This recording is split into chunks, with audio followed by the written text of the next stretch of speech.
They're gonna hear you in 3 seconds.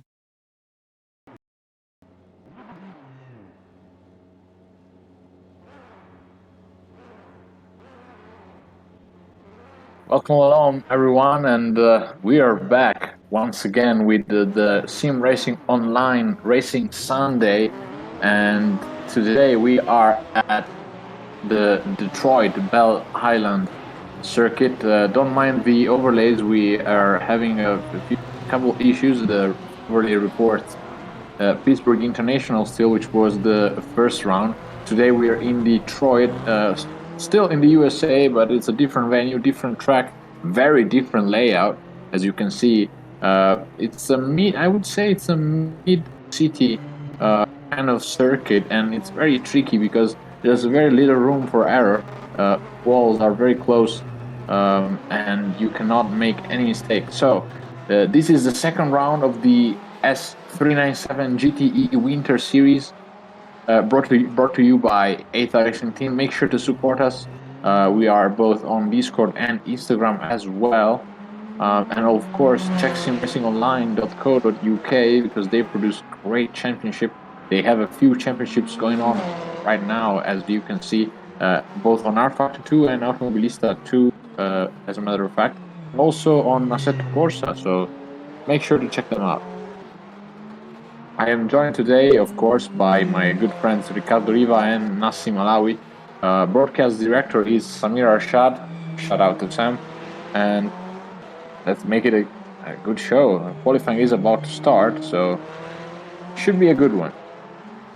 It should be. It will be, Lorenzo. I can guarantee. I give you my personal guarantee. This is going to be a good one. I mean, we have walls. We literally have walls. So I'm not expecting to see cars having a good time with Mr. Barry R. But I'm expecting good racing because it's going to be so tight. And you know this track, you have to be on point. You have to be in that perfect position to get a good exit, to stay as fast as you can without touching the walls. Don't you agree, Lorenzo? Absolutely, and it's one of those tracks where they have raced here with IMSA and Prototype. As a matter of fact, this is the track where the Prototype Challenge is held in the USA. So it is a tricky track, but drivers like the challenge and they have no fear whatsoever. So I'm eager to see if that's going to be the case today.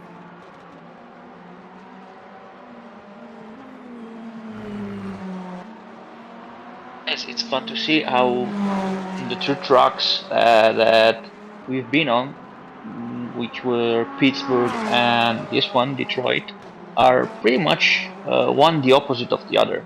Because we saw Pittsburgh, a lot of up and downs, uphills, downhills, blind corners, a very tight track.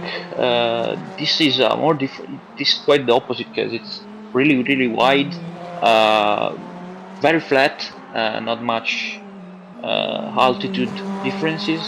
It's quite fun. Let's see how probably very different setups.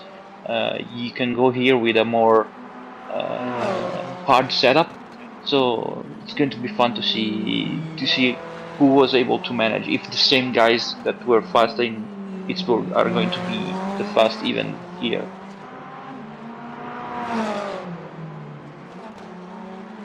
For sure, Ricardo, for sure. I mean, I'm not sure about the sign-up. I haven't checked probably in one day, I think. But I'm sure we're going to have a lot of attendances for this race, which I do expect because this track, the more car you have, for sure you're going to get more action. And undoubtedly, it's going to be more fun to watch. And we will be moving to standings right now.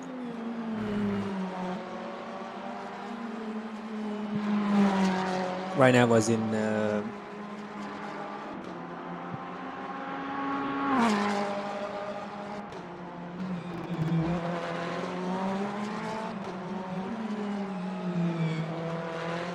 So Tony Talvice leading the standings with 27 points. Of course, the 25 plus 2 for the pole position last time around. Lorenzo Bettini, the surprise and sensation of last race, with 18 points. And that was very quick indeed. We haven't checked the top 10. There we go. Johnny Gutierrez in third place for Bad Voices Racing with 15 points. Matt Horst, another new name with a great performance, back in Pittsburgh with 12 points. Then is Barry Erickson, 5th place. John Vitiges, Joe Brown, Peter Williamson for Hex Sim Racing in P8. Edward Jones for Bad Voices.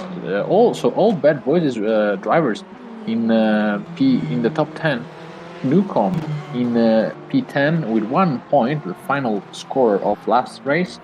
And then we have in P11, it should be P11 to P15, considering we had 15 competitors last time around. So Thomas Holsall, Didier Coelho, Rob Milliken, Michael Belle, and Stephen Wyman, of course. A couple of these were non-finishers last time around. We'll see if they can rebound and get back on the grid.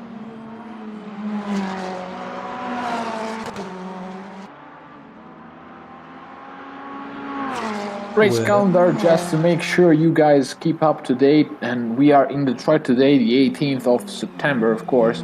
We're gonna be going in mid-Ohio for our final appearance in the US, at least for the first 5 races. Then we go to Holland in the roads of Maastricht, and then of course one of the most amazing tracks on earth, Marina Bay, located in the Singapore, of course Singapore City, which is a total street track. Then we go to Italy on the 13th of November for the Temple of Speed, Monza. Then we go back to the USA for the final 2 rounds, Virginia International Raceway being the penultimate round, and then finally COTA.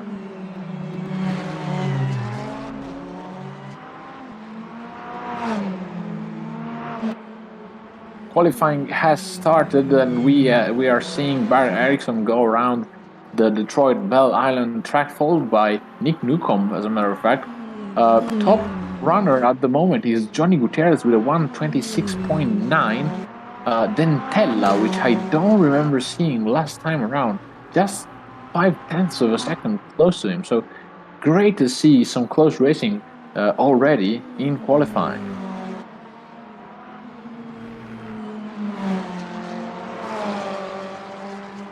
I mean, we're looking at Barry Erickson. Obviously, we apologize again for the font. It's acting a little bit weird, but we see Barry Erickson giving room for Nick Newcomb to... this is all outlaps, I believe, for Barry Erickson. It is still outlaps, as he's still trying to get his brakes up to temperature and make sure his tires as well are ready for an attack, or an attack lap, or a flying lap, no matter how you want to call it.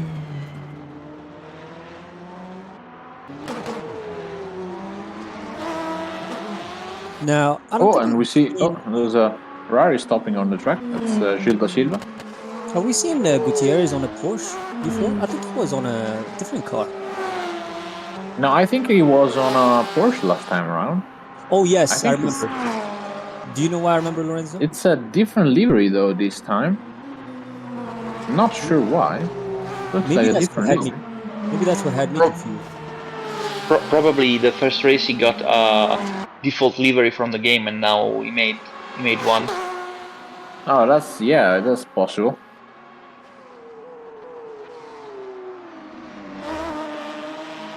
Johnny Gutierrez, so he's still leading the charts right now in qualifying. We are having some problems with the overlays today. It's not showing any relevant data. We apologize for that.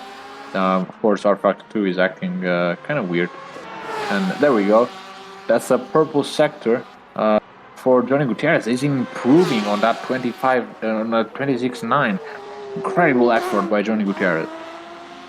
Oh, so close to the wall, right there. And another purple sector.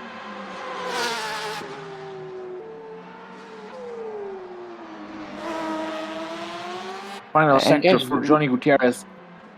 And guys, we're missing both Talvice and Bettini, so this could be in favor of Gutierrez, because he can get the lead of the championship. Yeah, Tony Talvice not showing for now in the session, and Bettini as well. It's a staggering time, 126.5. He improved by 0.4. But there you see Matteo Dentella with the red Ferrari 488. That's That's a great time in the second sector. That's Ooh, he hit the wall. I think he hit the wall there. I think he has damage, but let's see if he can get away with it. It was at the end of the lap, just shy. Actually, what? That's What? incredible. That's 1 millisecond quicker Wow. than Johnny Gutierrez. What a lap! Now you don't see that every day, do you? Absolutely not. That's as marginal as it can get. That's a really, it doesn't get closer than that. I mean, 0.001 just mean that one of these guys changed gear better than the other one. Not even that. It's just like this is like even if I told the driver to do so, they won't be able to do so. Well, unless they're genetically modified robots, they won't be able to do so. So these things are what we enjoy about racing. When the times are so close to the fact that it's almost unbelievable, but it is believable because you're looking at it right now. Absolutely. And guys, they are really flying because we see that Dentella and Gutierrez have 1.2 seconds away from Vini Guests, which is the third place. So they're really flying.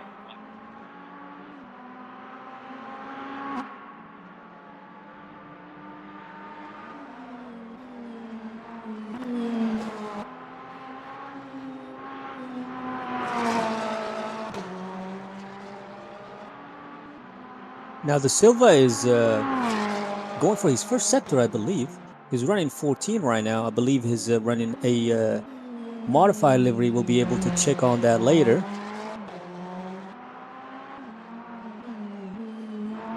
He's moving around, trying to. I don't know if those apexes are serving them well. Maybe keeping away from them is the way to go. But we'll definitely tell once this. Oh, that's so close to the wall.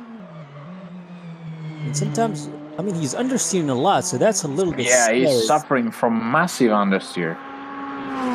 That is scary to watch because at any time it looks like he's going to the walls, but somehow he avoids them. Definitely. Well, we tried this car, guys, and these cars are incredibly difficult to drive. Big hit there. Yeah, this new update made these cars really understeery.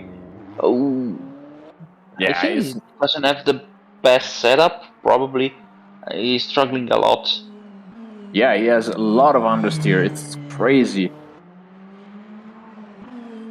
And these cars, we saw that one of the most important things you have to look is the front tire degradation, because it's a lot. It's really a lot.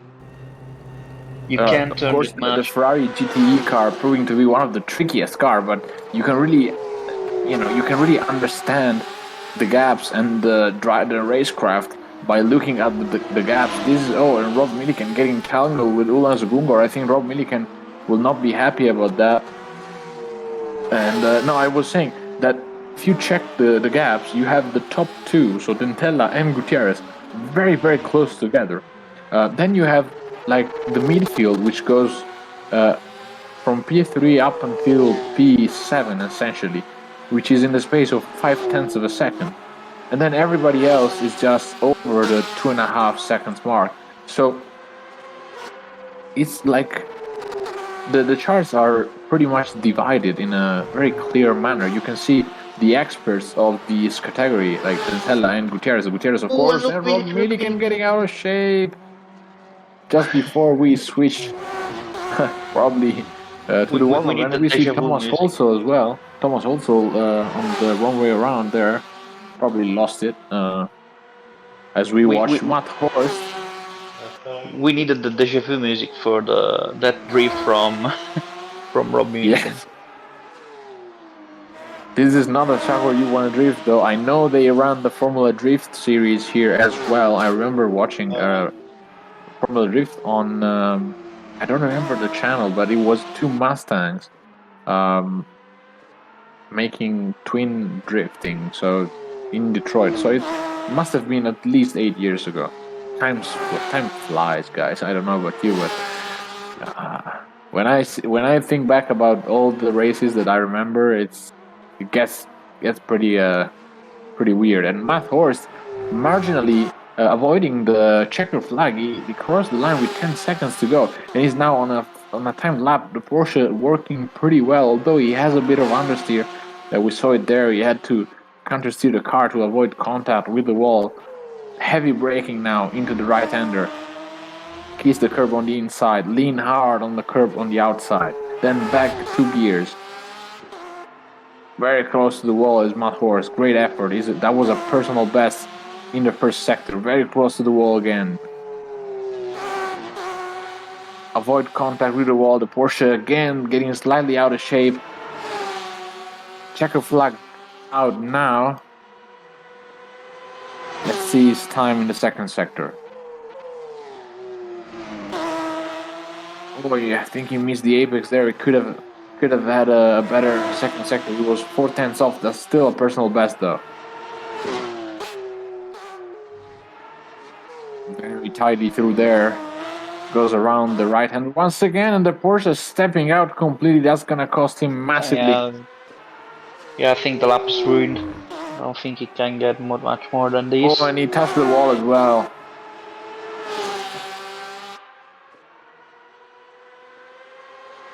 Yeah, it's gonna be over the 27th, I think. Yes, there you go. Bad first sector. It was 8/10 off from the target time, of course. Matt Horst not improving and maintaining his provisional P5. Probably because of that big drift out of the corner. What nice quali. Nice quali. We have a really close pack, except for the 2 leaders, which are proving to be really, really fast.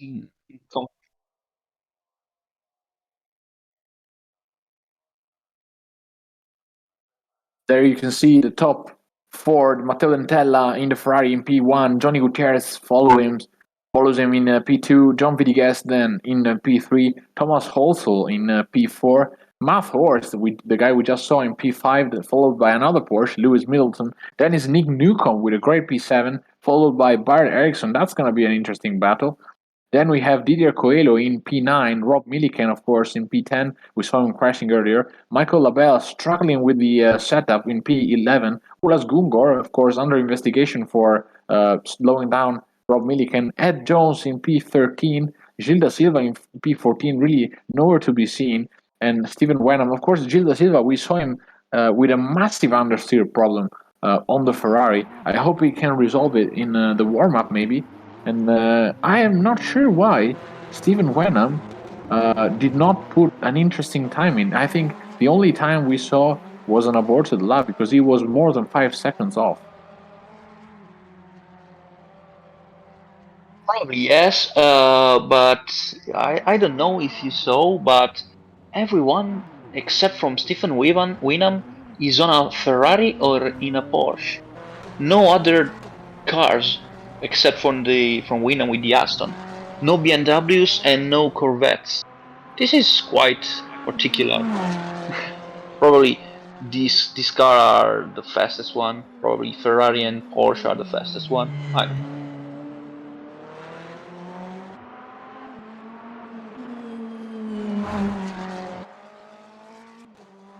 There we see a nice livery on Nick Newcomb's car. As we go back to the standings, of course, the top 10 is separated by 26 points because we only had one race. It's still close, but I'm missing Tony Talvice and Lorenzo Bettini today. That means Johnny Gutierrez is going to have a great opportunity to retake the lead. Of course, Johnny Gutierrez is the champion, back-to-back champion, in fact, from both the Endurance Series and the IMSA Series. I think, the Endurance Series was won by Barrett Ericsson, but Johnny Gutierrez is a back-to-back champion because he won both the IMSA and the FIA GT1. If you guys missed the race, be sure to check Gutierrez SimRacingOnline. The prototype section with the he won the series. I think Tony Talvice won the prototype section in maybe Endurance. I might be wrong though. I will double check. we see Johnny Gutierrez there with that amazing and menacing Porsche, I would say, with a gray and black livery, the opposite of what we saw in Pittsburgh, where he was using a bright purple and orange skin on the Porsche. There we see John Villegas with that amazing yellow-based livery. Michael Labelle as well with a yellow Ferrari. Nice designs here. I'll tell you something though. Some intels I should have said before that Tony Talviti is not going to show up because he is off to work. He already said that in the forum in simracingonline.co.uk. So Tony Talviti won't be with us, which is it's going to take a toll on his championship. Now, I'm not saying the championship is lost, but if you miss a race, yeah, you need a lot of work to get back up on your feet.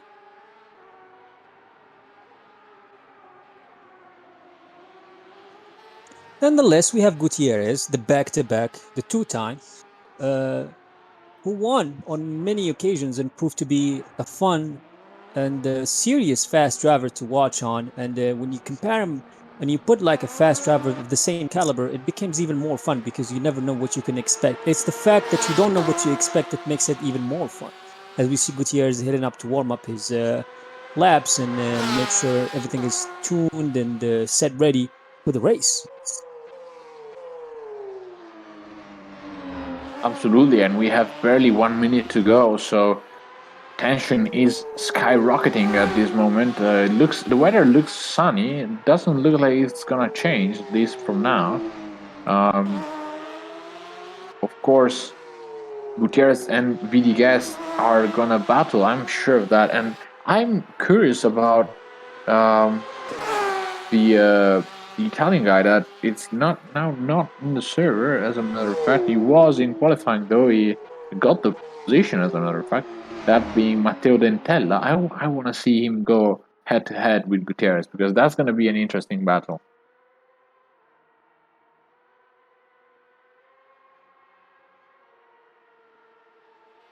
Yeah, of course, absolutely. I hope you can rejoin the session. Maybe a network issue. Well, he has 10 seconds to do so. It's going to be Mission Impossible. It's already 8 seconds. I mean, it's ticking. So this is quite a pity for the moment not to see Dantella racing with Gutierrez. I mean, we don't know how close the race pace were, but if it was close as the quali pace, it should have been a fantastic race at the top. Because, guys, correct me if I'm wrong, but I don't see anybody which can be a threat for Gutierrez right now, except from Dantella. Yes, you must assume that Gutierrez is going to have easy life without those competitors, as we are still waiting for the session to restart. Probably the race directors are waiting all drivers to give confirmation, and yeah, I think Gutierrez will have it easy unless Dentella can make something about it. And I'm more curious right now about BDGS, Holsall, Horst, Middleton, and Newcomb because they were very close last time around up until pretty much the last 15 minutes of the race, and it's really a close midfield. And I hope I can be commentating once again the battles that we saw in Pittsburgh. There we go then. Johnny Gutierrez leads them into turn 1 for the formation lap. 14 competitors today, so one less compared to what we had in Pittsburgh. There we see Olas Gungor in the red and black Porsche, the rear of the grid, of course, being very close indeed. I'm curious about how they're gonna, the strategy-wise, I don't know, because this is a track that has a lot of tire wear, and they're probably going for a different compound maybe at the front. That's gonna be the game changer for today, because weather doesn't seem like it's gonna change. may change on the course of the race, but right now it looks to be sunny for at least 45 minutes. Bart Eriksson here in P7 is going to be a man of the attack.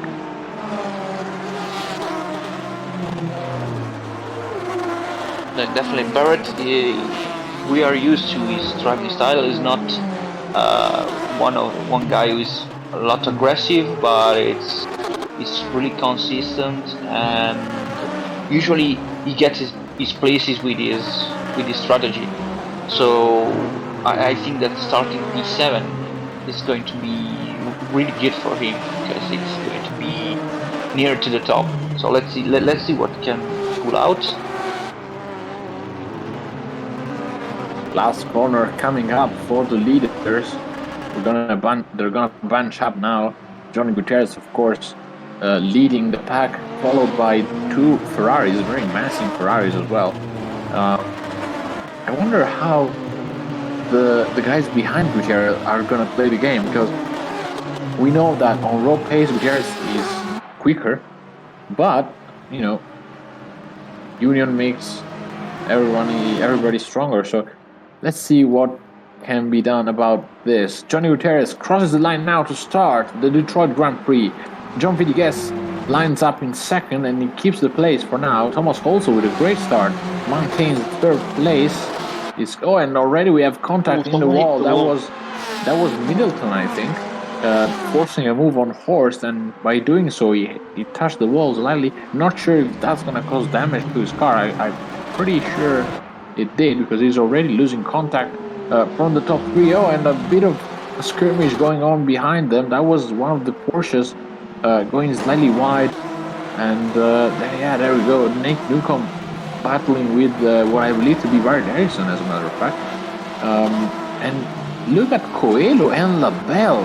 What a start from those guys. They were starting from P11 and P12, I think.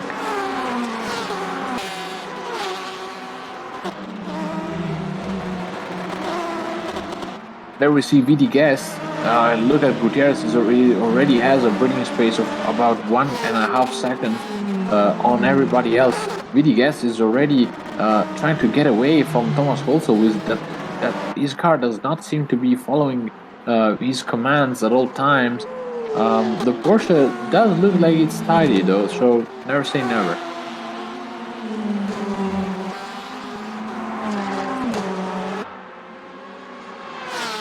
Oh, and what's happening there? People are going to the pits already. Wow. What is going on? Damage noise. Damage, bro. Yeah. You're allowed to pit if you have damage, so they can't pit even if it's not on the. No, I think that's a drive-through. Look at them; they're not stopping. Oh yeah. Maybe jump start. Maybe jump start. They jump start. Probably a jump start for all three, but one Porsche. Yes, Lewis Middleton is pitting already. Incredible stuff. Yeah, Middleton had problems. We saw it in the wall very hard at the beginning, so probably he's repairing. But this is playing. Seems like Gutierrez's fortune is playing for him. I mean, he's pretty lucky at the moment. Yeah, that's gonna play in the hands of Matt Horst as well, though, because Matt Horst is 4th in the standings. 2nd place would be a great gift. Of course, if he manages to keep the car on the road, which I'm pretty sure he can do, if he keeps his concentration up.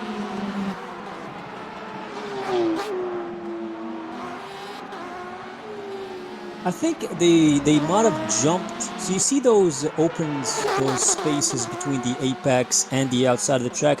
Maybe they were pushed there unintentionally or intentionally. I don't know. And then they got a drive-through. That. I can think and that mixed up the grid completely, because we have Gilda Silva in P5, followed by Ed Jones and Michael Labelle. I mean, the last 5 running cars are now in the top 10. How about that? I didn't see that coming. Oh, and Labelle is pitting as I say that. Is Michael Labelle running a stock livery? I'm pretty sure he is, because he has a plain yellow Ferrari, so I didn't expect. that's probably it. Isn't he the one who always comes up with a beautiful painting art all the time? He is, but maybe he hadn't time to do that. We have a yellow in sector 3. Not sure why that is, but we have to we're get waiting. Sorry to cut you off, Lorenzo, but I was gonna say we have to get used to the yellows because when there's walls, what do you expect if you?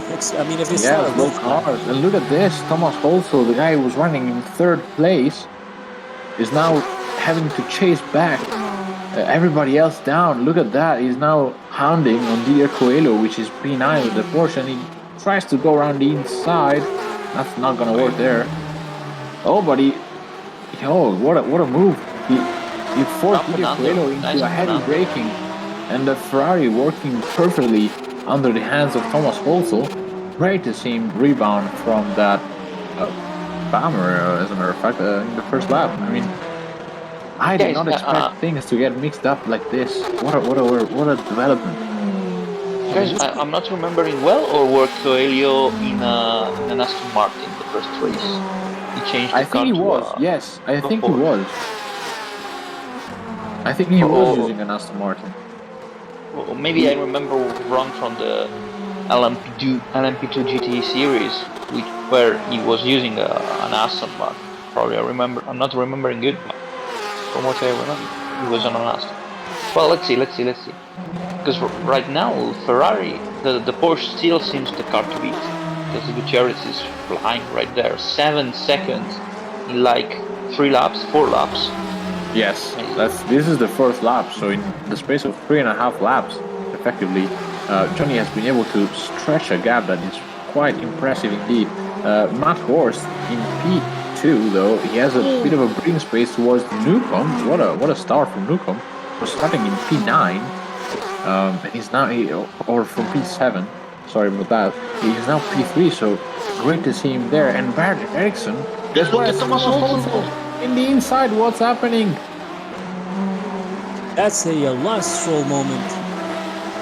Yes, the standings being Lance Stroll, Thomas Holzel forces a move on Rob Milliken. What a move! We're sorry about what's happening with the overlays, but our Factor 2 is behaving kind of weirdly today. Thomas and also he's flying right move. now. He's flying right now because he overtaken. He had to overtake Didier Coelho like 1 lap ago, and now he's on the tail of Ulas Gungor. Whoa, amazing, super racing right now from Holzel. Yeah, and you can see the Porsche of Ulas understeering a lot in the first 2 corners, and look at the run that Thomas has on him. He might force a move up the inside right there. He tries, but is kind of too far back. I'm sure he will get it done by the end of the lap. There you go. Ulas Gungor misses the braking point, and Thomas Holzel easily goes past him. What an overtake by Thomas Holzel. Surely the man to watch right now. Yeah, I know the rules are the rules, but I want you guys' opinion on having a fixed car, or you can change only 2 times or so. I mean, certain rules to keep you on a certain car, because to be honest, I can't even remember which car each driver were, except Bert Ericsson, which he always sticks with the Ferrari, but the rest Thomas Holzel was always with the Ferrari. I can remember in both in the Ender Racing and in the Silva.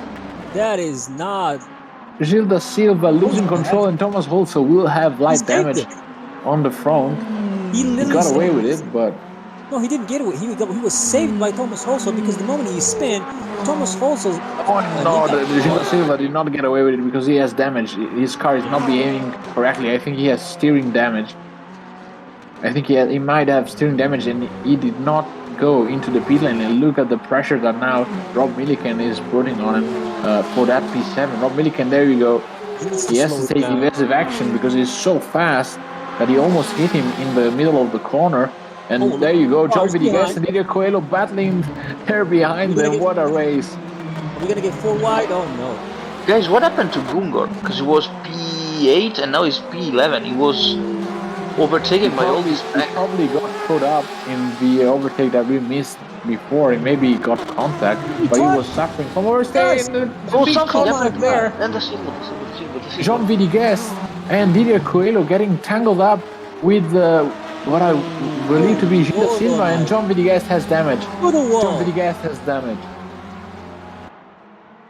Incredible And stuff. retiring And from he the retires with terminal damage. I cannot believe this. unlucky race for him. The Because damage I think that drive-through put him in a bad position, and it's always difficult when you have to recover places, because especially in a city truck, you can easily be caught into accidents or whatever. It's not just that So regard though. It's the damage is set to 100%. So as you saw there, also, I think it was who was on the black car and got damaged because That's Gilles da Silva in P11. Thank you, Lorenzo. The Silva, I mean, he got that damage. He didn't expect his car to behave that horribly because the damage is 100%. So the moment he tried to turn on a fairly normal corner, he went straight to the wall. So when you see John DNF, it doesn't mean he DNF because he's mad about the crash. It's because his car was, and I believe was, completely broken. There's nothing you could do. The damage is 100%. Man, every time they And the understeer. Silva beating, as a matter of fact, probably to fix damage. I never said that Villegas has retired because he was angry. I mean, I said it because, what I was trying to say was that it's pretty difficult when you get to the back and Sorry you to are clearly interrupt you, faster. Rick, but Thomas Holzer has a real run on Ed Jones already. And look at the Ferrari missing the braking point with Thomas Holzer taking an extreme line on the inside, jumping on the curbs. Thomas Holzer looks on fire, guys. I'm pretty sure he would have put a challenge to Johnny Gutierrez. I mean, Gutierrez is already 11 seconds ahead.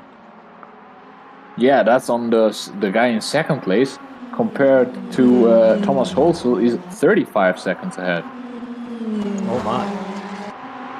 I mean, Lorenzo, every time they understeer, like, I feel like my heart rate stops. And There you go. Side by side. Holzel on Ed Jones on the last corner. That's a no-brainer for an overtake. That's a clean pass. Yes. Rush.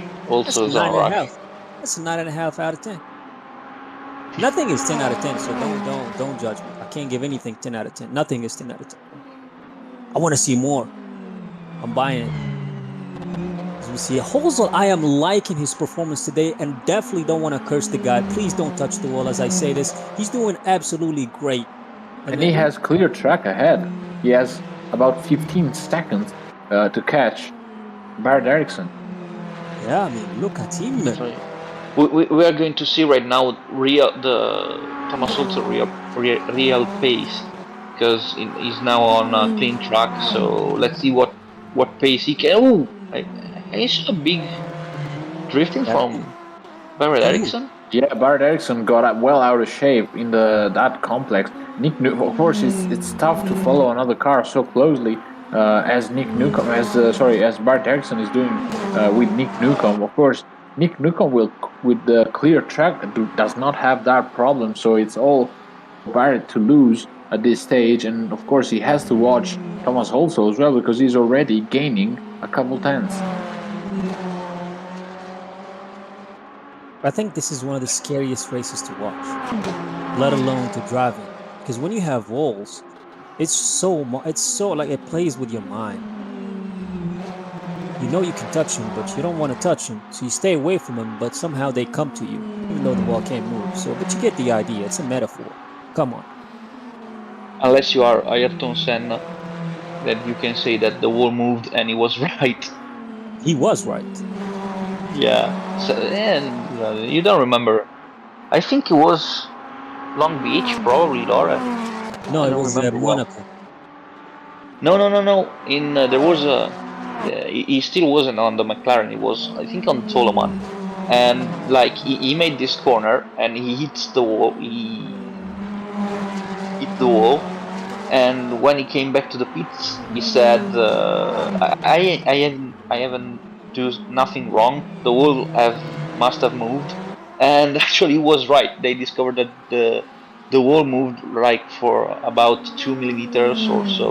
Yeah, Yeah. it was Oh, really and scary.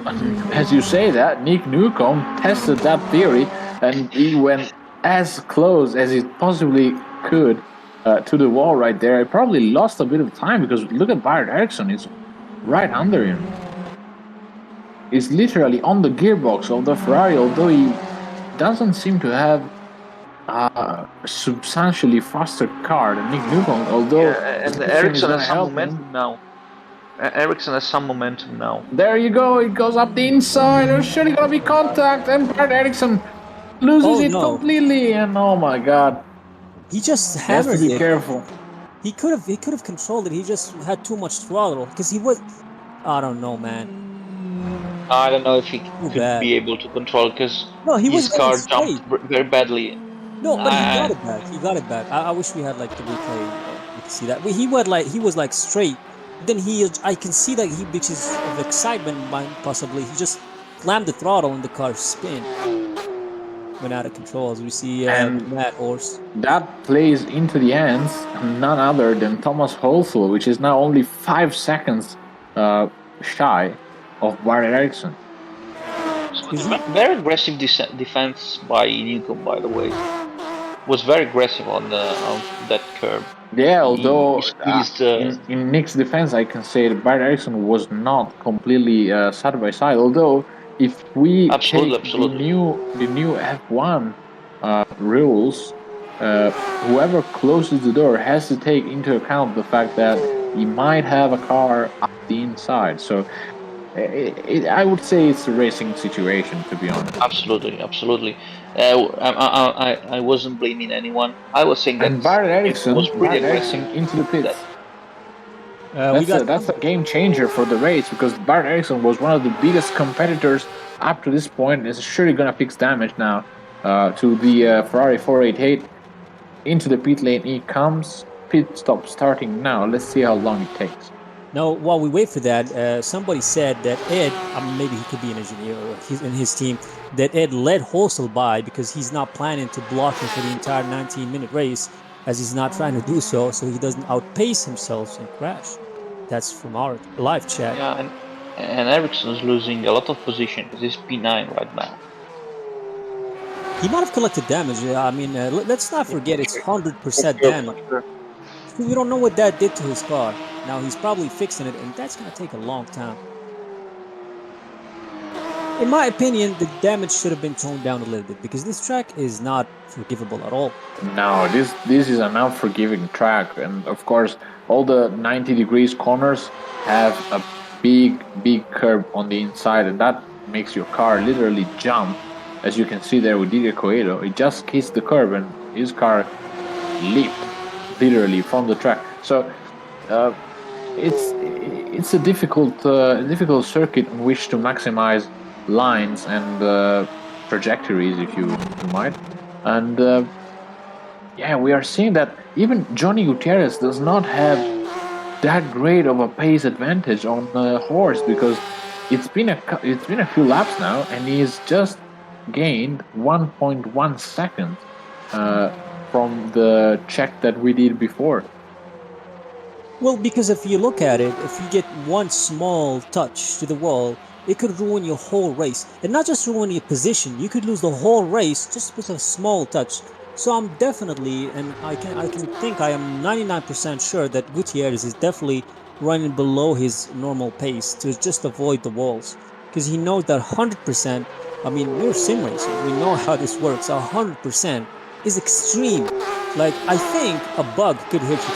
I mean, that might be a bit too much, but yeah, no, that could be it. I think maybe a bug in the mapping of the walls, maybe an error made by the developers in modeling the track itself, can lead to a possible damage encounter. And there we see Johnny Gutierrez lapping Lewis Middleton already. Middleton, of course, running one lap down now in P9.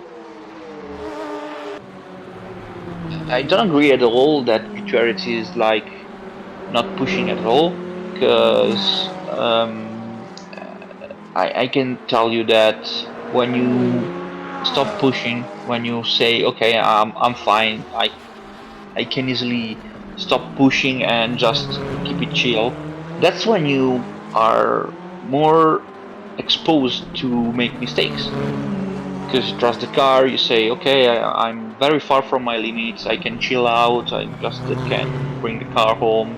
And this is where it gets dangerous. Oh, Because and look at this.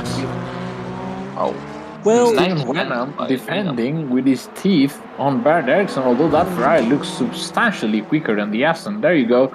Barrett Ericsson side by side with Steven. I'm pretty sure it's going to be a battle to the braking zone. The Aston Martin. Oh, and oh, oh, not and again, look not at again. that. That's, you know what, Lorenzo? I agree with that. You might think I'm crazy. I agree with that because he decided to not crash. So he went straight, stopped the car, and went back. Look how much he lost. About 4 seconds, not even, maybe less. So that was smart. He's about 3.5 seconds, as we can Oh, see. and there you go. Man, Tires are gonna be hurt by that. He's gonna have massive vibration, and because that's gonna be a Big big flat, flat yeah. spot on both the front tires. That's not what you want to And have in a truck like this. Newcomb, I think that Newcomb in the back hit the barriers hard. you can look at that. Yeah, it But might be true. He's slowing down. Nick Newcomb is slowing down. Look at that. He's going into the pits. so he might have had a chit What a chat with pity. Mr. Barriard. So now I There have you go. something. Nick Newcomb in the pit lane. That's gonna be tricky for him to recover because Holsel is now released in P3 with clear track to try and fight back from P3 towards P2. And who was that? That was Rob Milliken, I think. As there we are trying to find the right moment where Nick Newcomb hit the wall.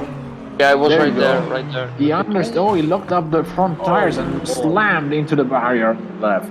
Big Big hit. damage. That's the ticket to the Shadow Realm. Yeah, that may even be a puncture for Nick Newcomb. Now I want to say this. We have a comment from the pole sitter Matthew, who said that his PC crashed. He couldn't go on. Oh, what a pity. Yeah. Oh, We what could a have watched shame.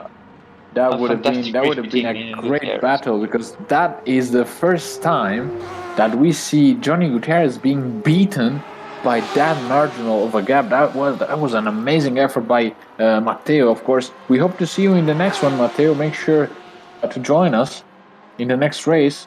And yeah, I want to see you go head to head with the best. And for now, as we see the Detroit track, the best looks to be Johnny Gutierrez. So yeah, Allegedly. And with Newcomb's gift, we are now also made up to third place. Great. yes, Matt also still rebounding from that skirmish he had earlier on with the drive-through penalty and whatever happened in the first laps. I mean, if you want to put the driver of the day votation, the vote by this parameters, I mean, also is sure one of the candidates for today. I mean, we're only 23 minutes in, but also did make a show for it in the first 23. So, kudos to him. He came out of nowhere. Didn't expect me to see a top 3. Please don't. I don't want to curse. I don't want to curse the guy. As Lewis Hamilton pits again.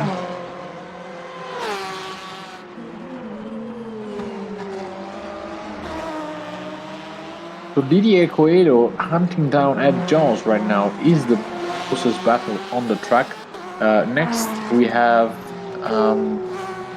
nobody really because they're all pretty spread out. We're gonna have to wait for the first scheduled pit stop for probably some close battle unless anybody makes a mistake. Now, let me give you a background on Thomas Halsall.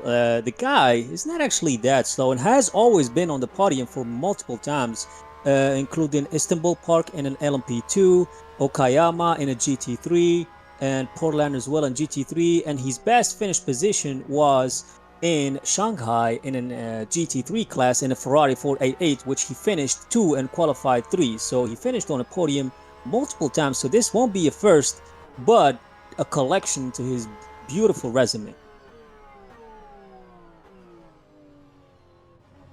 Winham having some lockups again. Probably is pushing too hard on the brakes right there.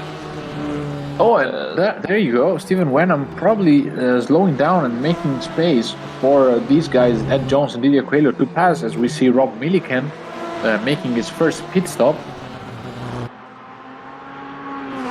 That puts Gungor in 6th place. Gungor, quietly moving up the field.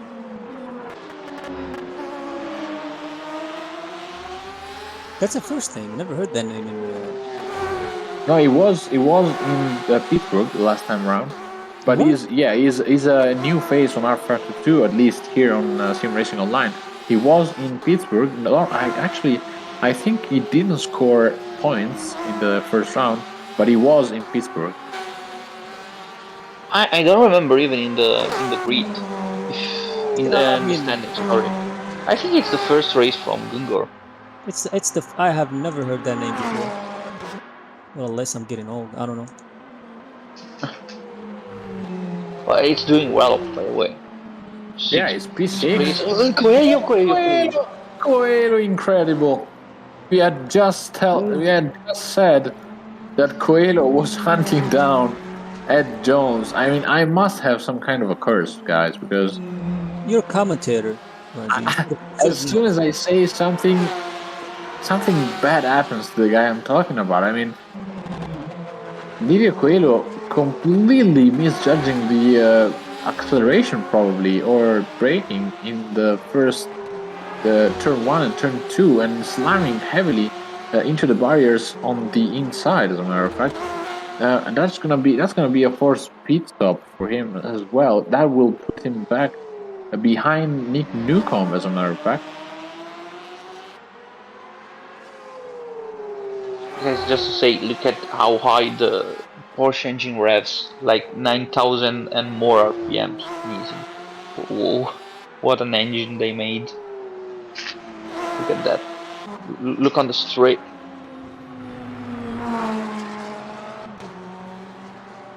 Oh, what happened to Bart Eriksson? I saw him catching the wall once again. Look at that. I think he has that's gonna be tough to recover. He's slowing down, and we are barely into turn 3. Oh no, the steering of the Ferrari is completely broken. I think he might have suspension damage as well. He can just roll back. Yeah, he's limping. I hope he can make it to the pits. I don't want to see Barrett out. I just don't. And guys, we have a lot he's having to force the steering wheel into one direction, otherwise the car wants to go the exact opposite way. Look at that. What an unlucky race for Barrett.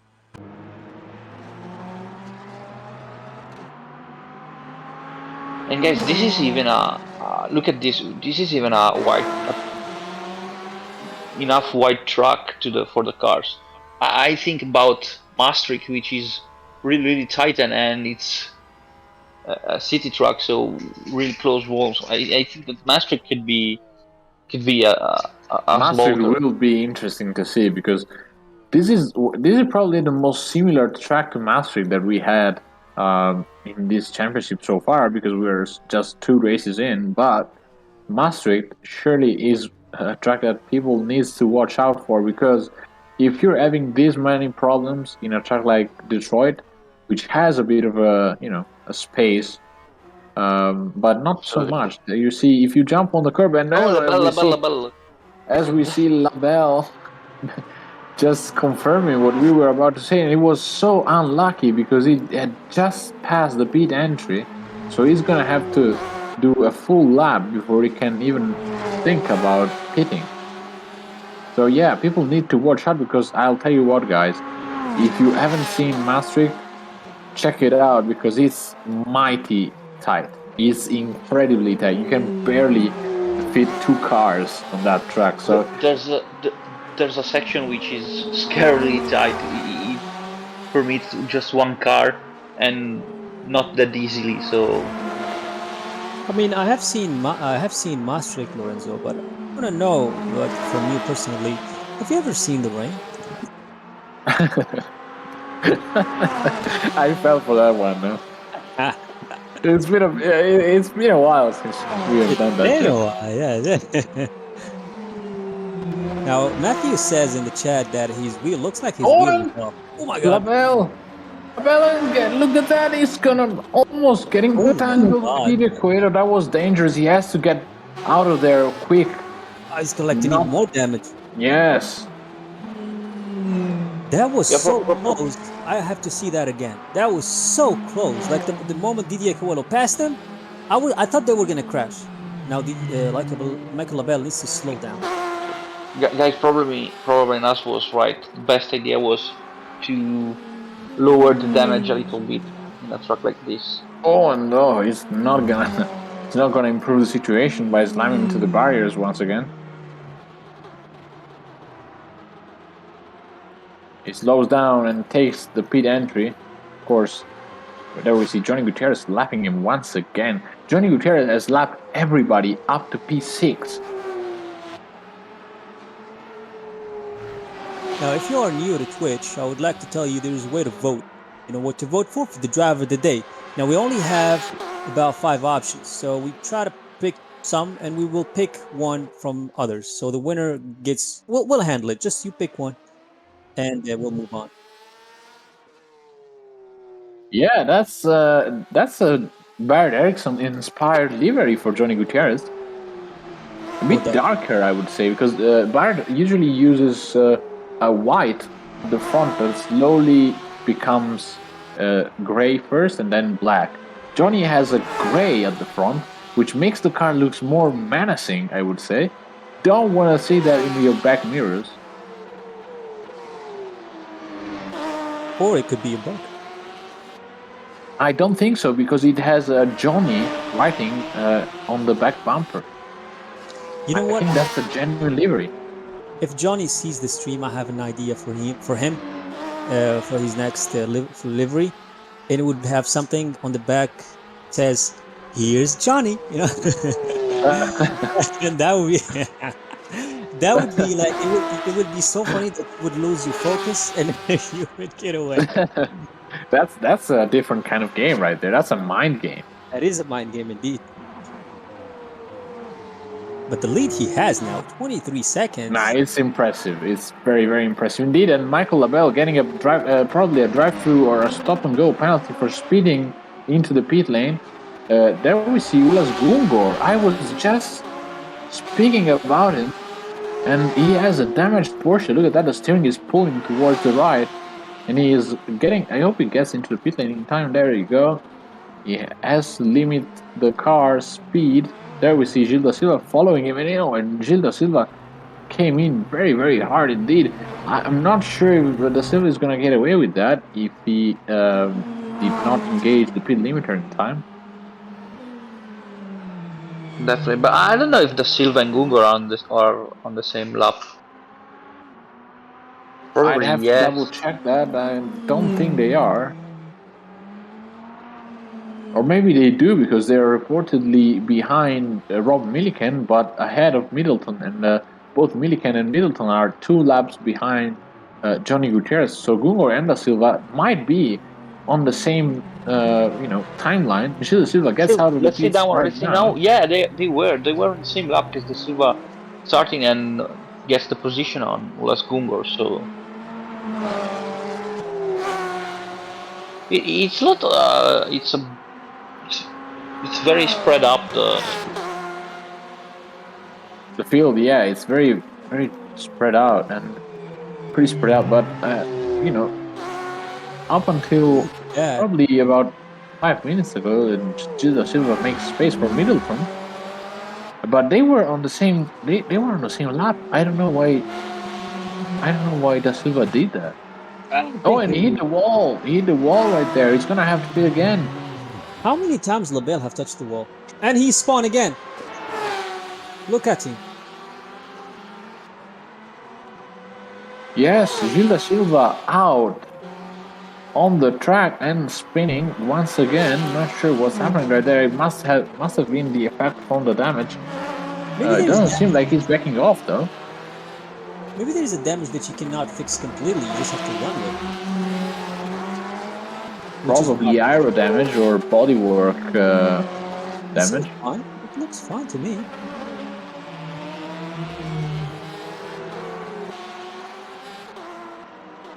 Yeah, the Silva. Look at him go into the straight as his car, like, I don't know, like suddenly pulls him to the... Nah, car is not responding as it should. Yeah, that's weird. That is not normally. Of course, Johnny Gutierrez needs to be careful because he's about to lap Gilda Silva, but Gilda Silva solves the problem by going into the pits. This is the third time he went to the pit, or the second? I believe it's the third time. We will check on that for sure. Now, Ulas Gungor is reportedly still in the pits. Not sure if that is correct or that's a bug on the overlays. I'm pretty sure Gungor is still in the pits because Bart Eriksson overtook him right now.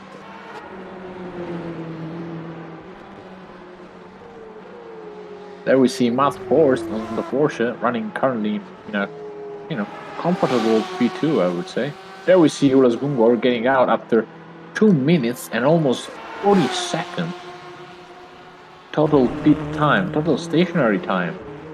So Gungor would back in 12th place with everything else to do once again, because he's gonna have to catch Ericsson back and then the Silva and then Wenham, and that's gonna be tricky because he's now one lap behind P8.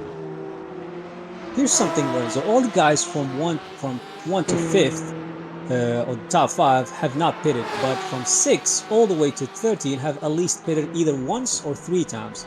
And that's the Silva and LaBelle, who have the record for the most pits in this race. They pitted 3 times. Barry Eriksson twice, Lewis Middleton twice, and Ulas Gungor twice as well. So that goes to show you how hard this track is to race with 100% damage. Yeah, and of course that is showed by the fact that the top 5 are the only, I should say P2, P3, and P4 and P5, because Gutierrez is leading, but the top 5 are the only guys on the lead lap, and that goes to tell you that if you have an early contact with the wall or with another car, or a penalty, if you might, that really dents your hopes for a top 3 finish.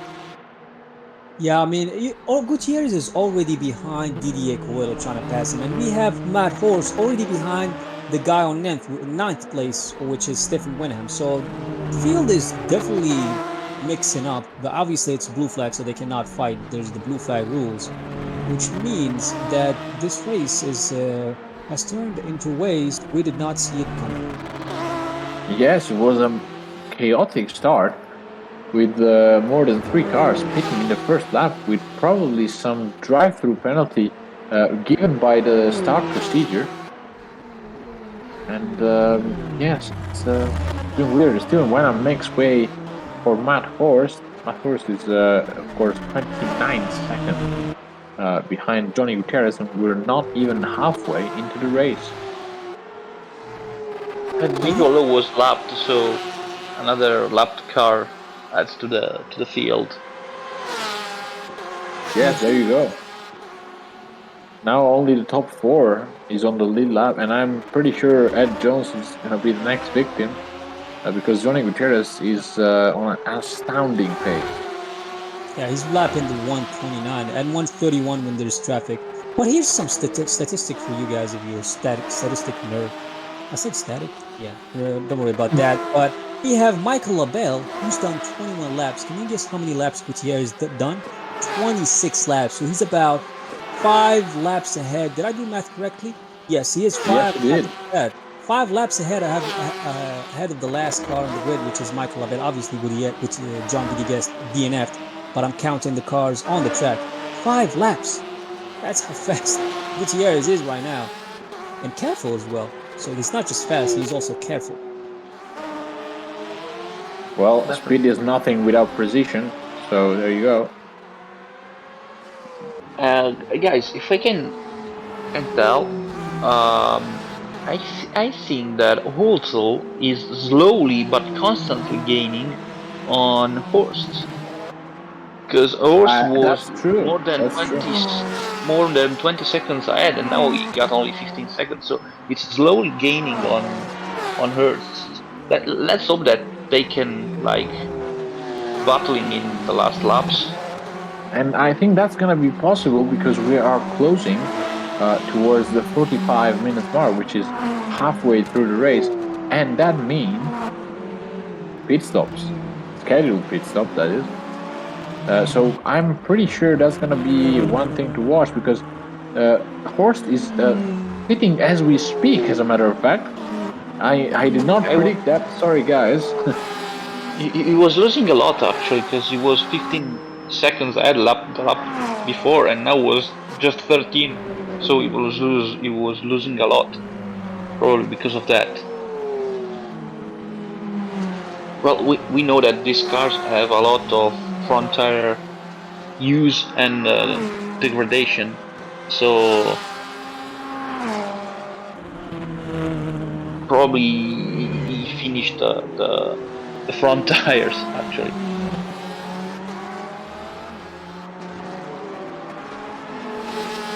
I think Horst Gutierrez gets out of the pits now is 69 seconds shy of Johnny Gutierrez and about 35 seconds shy of Thomas Holzel. Now It's 26. Yeah, that's 26 seconds. So Thomas Holzel will not have it easy at all with Horst. Yeah, especially because Horst now has got new tires, so he can push. Yeah, Holzel will have to react to that as we go into the 48 minutes left into the race. As we see Nick Newcomb try to get around Ulas Gungar, which is a lap car. Oh, look at that car sitting right there. Oh, yeah, that's an Aston Martin. That's Stephen Wenham, of course. That's an Aston Martin minding its own business. Don't worry about it. It's just practicing its parallel parking, I guess. Who driver was that? Because I couldn't see it. That's Stephen Wenham in the Aston Martin. That's the only Aston Martin we have today, so that's pretty easy to recognize. He was lucky he was not on the left side. Otherwise, he was going to be collected or collecting 2 cars simultaneously. Wow. So when you spin here or lose control, you instantly become a danger to everyone. Yeah, because there's no space. There's not enough space to take evasive action. So of course, that means this is you typical become more dangerous. It's a typical problem of the city trucks. If you spin or if you make a mistake, you instantly become dangerous for everyone else on the truck.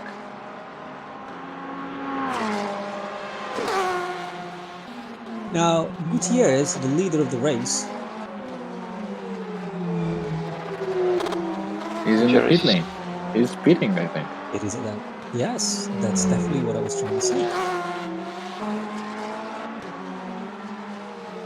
But other than that, I was trying to say that the guy has done 200 events, 204 actually. Guess how many those events he won? Not just one, got first place, 51. And that's a 25 ratio, 25%. Yes. And I'm not done yet. 24 times he got second. And oh my god. And 25 times he got third.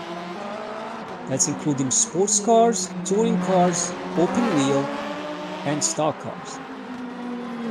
We are surely talking about one of the best on the SimRacingOnline scene, but Thomas Holzel is gonna win the leading competition on the 46 minutes at least, because he now takes provisional lead from Johnny Gutierrez. That's of course due to the fact that Gutierrez has been in the pit lane recently, but that's one story to tell your grandchildren. That's true. But track position matters in this track specifically. Because you never know what can happen to you in the back. Somebody can spin and he just collects you. So the more freedom of track you have, or the more free air, if you want to call it, you have, the less risk you have. So you don't have to be just fast. You have to be a little bit more lucky as well.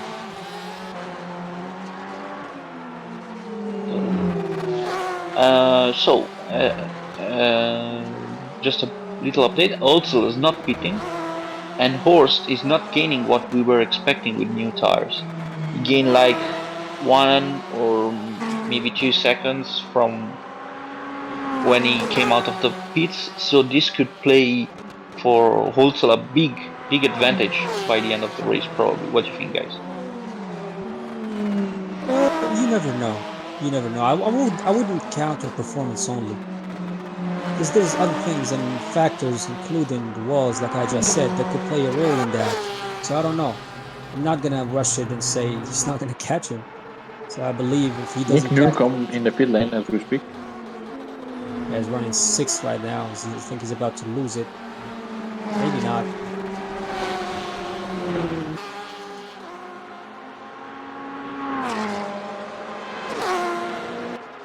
Now, here's something that I just went through my mind, and I want to get you guys' opinion, or if you're watching in the live chat, you can write down your opinion. What if, because the rule says you can pit if you have damage, you're allowed to pit, you don't have to pit in the window. What if you purposely damage your car and go to pit? How scummy would that be? If that would be even like, it would like be publicly that you cheated, but they can do nothing about it because that's a gray area of the regulation, but that would be stupid on your end because fixing damage usually takes more time than what you would like to lose in the pit lane. And of course, it's not always the best solution to pit in the early stages, as we saw with all the guys pretty much from P5 to P13. So it is a gray area, but I would count on it so much. Because I see that Matt Horst has been, now I'm not calling anybody a cheater, because we obviously saw what happened in the beginning, but Matt Horst... Oh, and Johnny Gutierrez almost taking contact with the wall. How did he save that? I have no idea. That's the clip of the day. Clip it and ship it. What a save. What a save. Absolutely. Even, especially because Johnny Gutierrez is the only one who can make him lose the race. Actually. So... Yeah, it's Guti versus the walls. Oh, and there's a contact between Belle and Ulas Gungor. That's gonna cause light damage. Front end of the yellow Ferrari. Great onboard shot from Michael Labelle's view. I mean, this track is underrated, guys. I tell you that.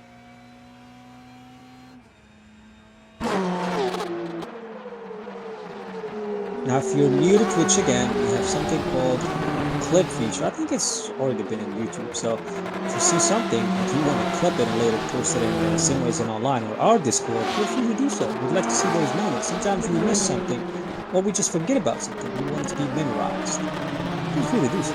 Thomas Holzel goes into the pit lane. That's a critical moment of the race. Labelle's still hitting the walls. Yeah, Labelle has damage from the... I think he established a relationship now with the walls. He's now well known for scraping walls right now. He should be a little bit more careful.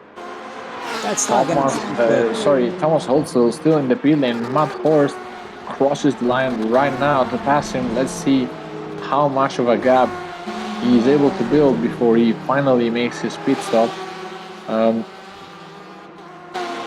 Holzel, of course, will have to change tires. But look at this, Matt Horst has traffic ahead of him. That could be a game changer, and he has none other than Michael Belle, which is, of course, running on a damaged car. Gutierrez re-obtains P2. And let me guys, can you guys confirm if Matt Horst already pitted? Matt Horst, yes, he pitted. He pitted once. He pitted for damage. So, oh, okay, for damage. Yeah, that's. I want to know because it looks weird. Because Gutierrez is not P1. I was double checking if something had happened right before we switched the our attention to Thomas Holzel. Got out of the pits and he's 31 seconds clear. Shy of Matt The only Horst. thing,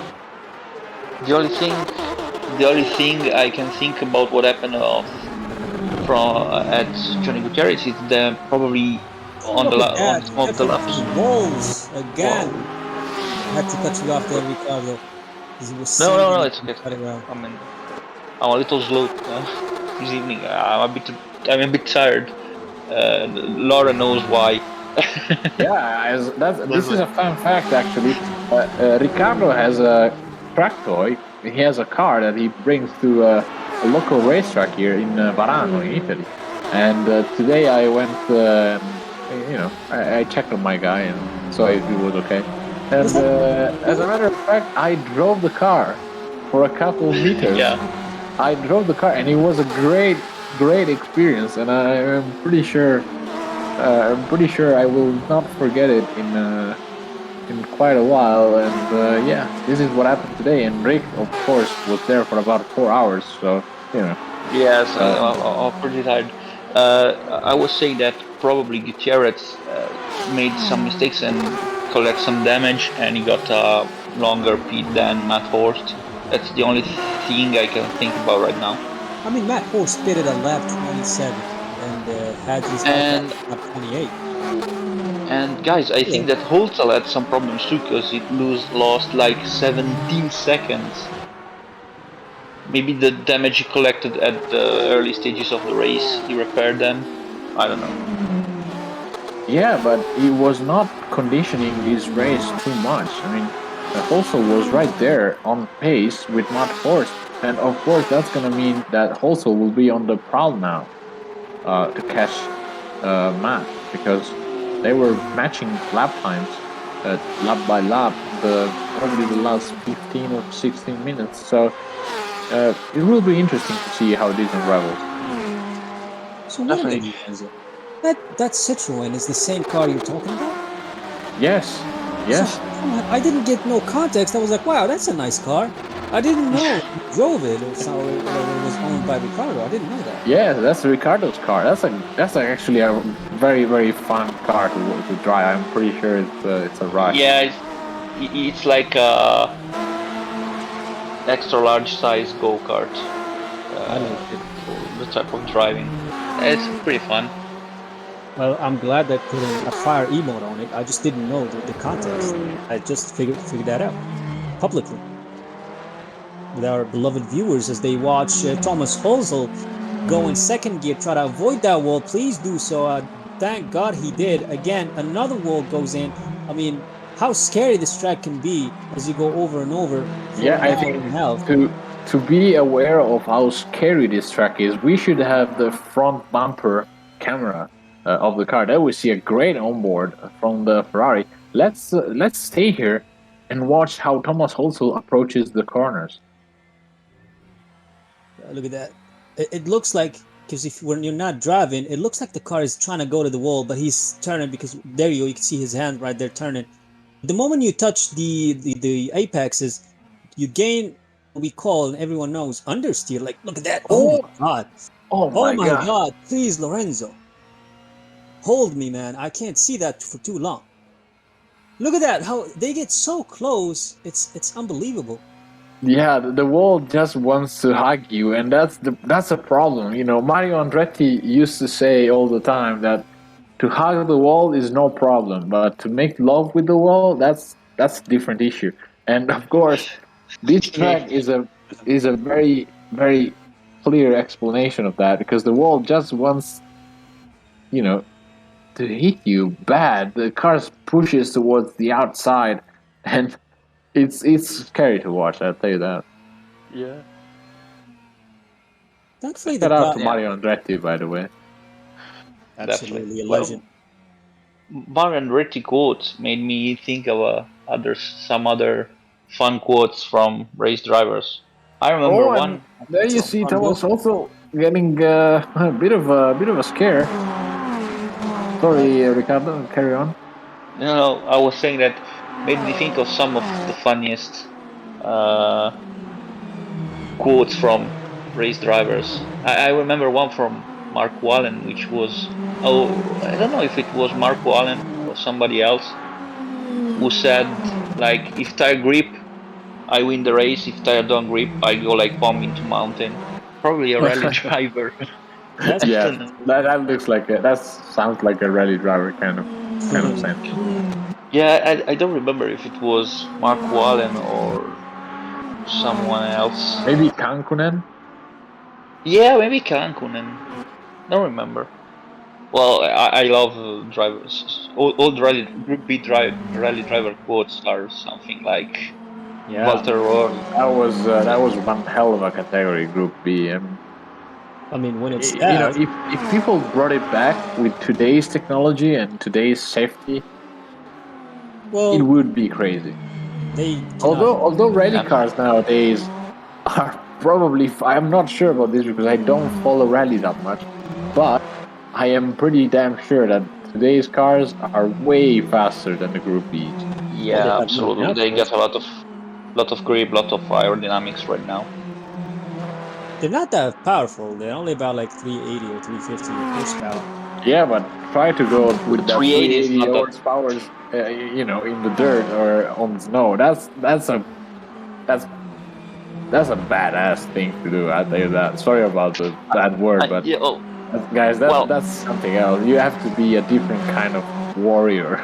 Yeah, but Trying imagine 1982. You have a 500 braking horsepower on the engine. Your car is pretty much old. You got no technology. You're going between trees as fast as you can, and then suddenly you're steering. So that yes. will I really probably think have an that effect. actually, No, Thomas also Oh no, the other way around. He needs to that's get not. back on the track. He did a great job at not damaging the car, but that's gonna cost him massively. It will, but that was a nice recovery though. I like the way he spinned the car. That was great, as if he was prepared. But definitely, like Lorenzo said, that's not the right direction to go. You have to go in a clockwise, I believe. Is it clockwise? Yeah, clockwise. Yeah, this is a clockwise track. Well, you guys speaking about quotes. Well, if I say when it's doubt,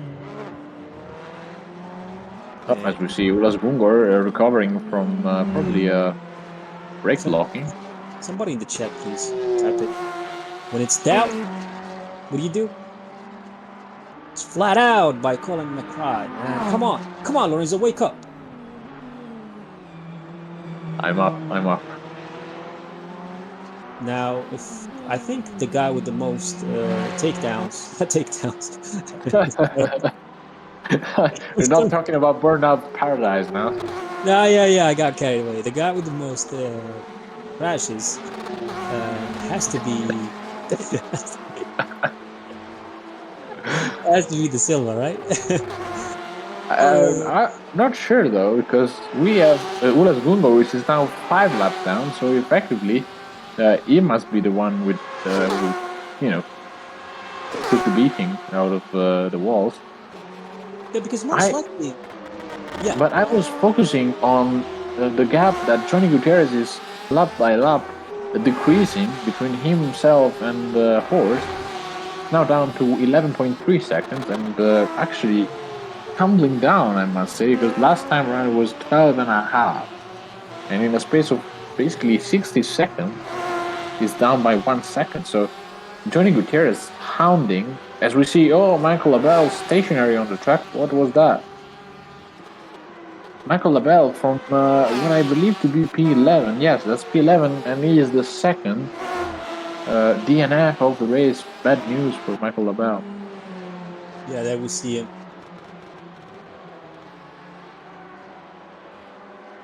Now, Gutierrez has set almost close to his fastest lap of 128.9.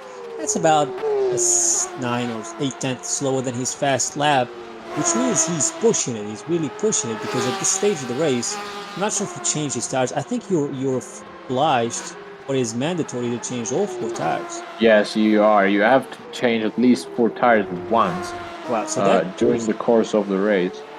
well, that cancels what I just said because well, there you go. He just goes ahead and said 128.6666. That's a carry number there right there.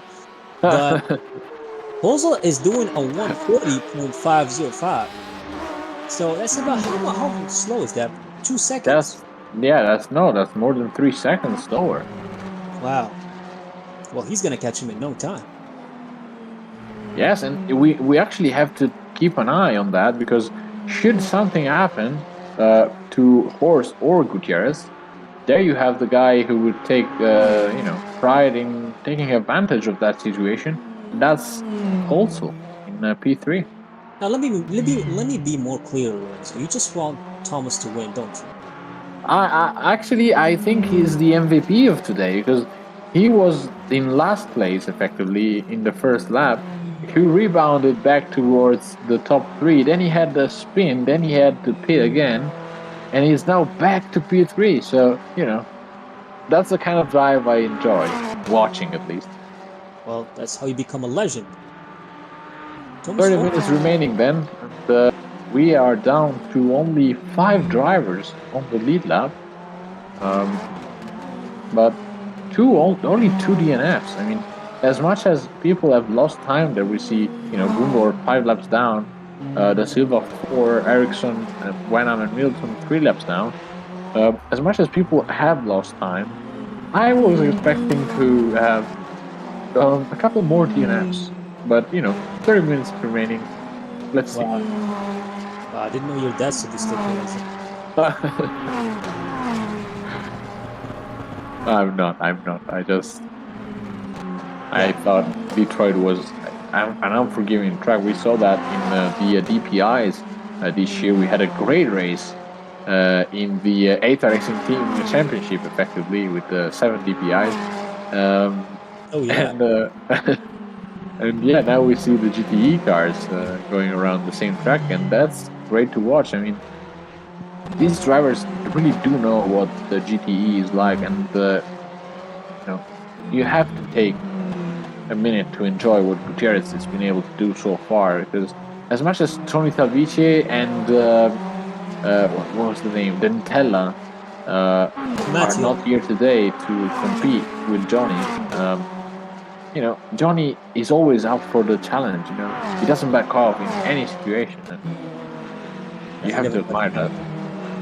I don't think John Gutierrez never backed down from a challenge, but I believe Matteo is watching us right now, so he's definitely enjoying the show. As new best lap time by Johnny Gutierrez with a 1:28.0. That puts him in the 6 seconds territory towards Matt Horst, as we have a yellow in sector 1 for a brief moment. that man is killing it. Yeah, and as a matter of fact, Coelho is catching Ed Jones. He's now 8 seconds. No, 8 tenths we would have seen. Is 8 seconds shy of Ed Jones in the Ferrari. So a Porsche versus Ferrari battle settling up to be exciting for the end of the race. Wow.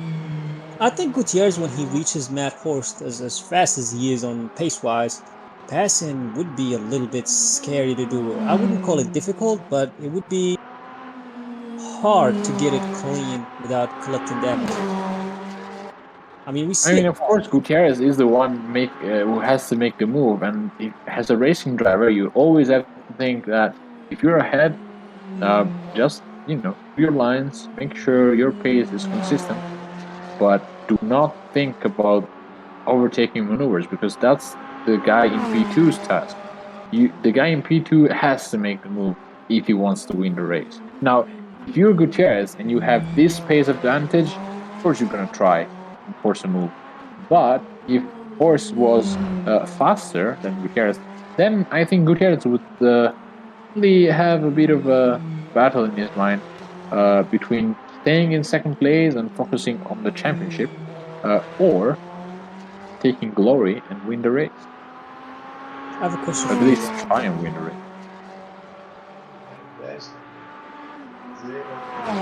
I think I have. I came up with a question for you, Lorenzo. You might be able to answer it. What if there was NOS in GTE class or in GTE racing class? What if we had the NOS button that you can only use? You have bottles, of course. Now, hear me out. Like a You push only to pass kind of thing. kind of thing, but it's NOS. So it doesn't recharge. Obviously, it's not Need for Speed, but you have to use it at some time. Maybe the end. Maybe you close the finish line, then you look at it. Oh wait, I have NOS. Boom, and then just accelerate through the infinity and beyond. I don't know. That would be I cool. would probably use it in the acceleration zones after slow corners because that's where the Porsche and the Ferrari have all the difference in pace. Of course, Matt Horst is on a Porsche, so Porsche versus Porsche for P1.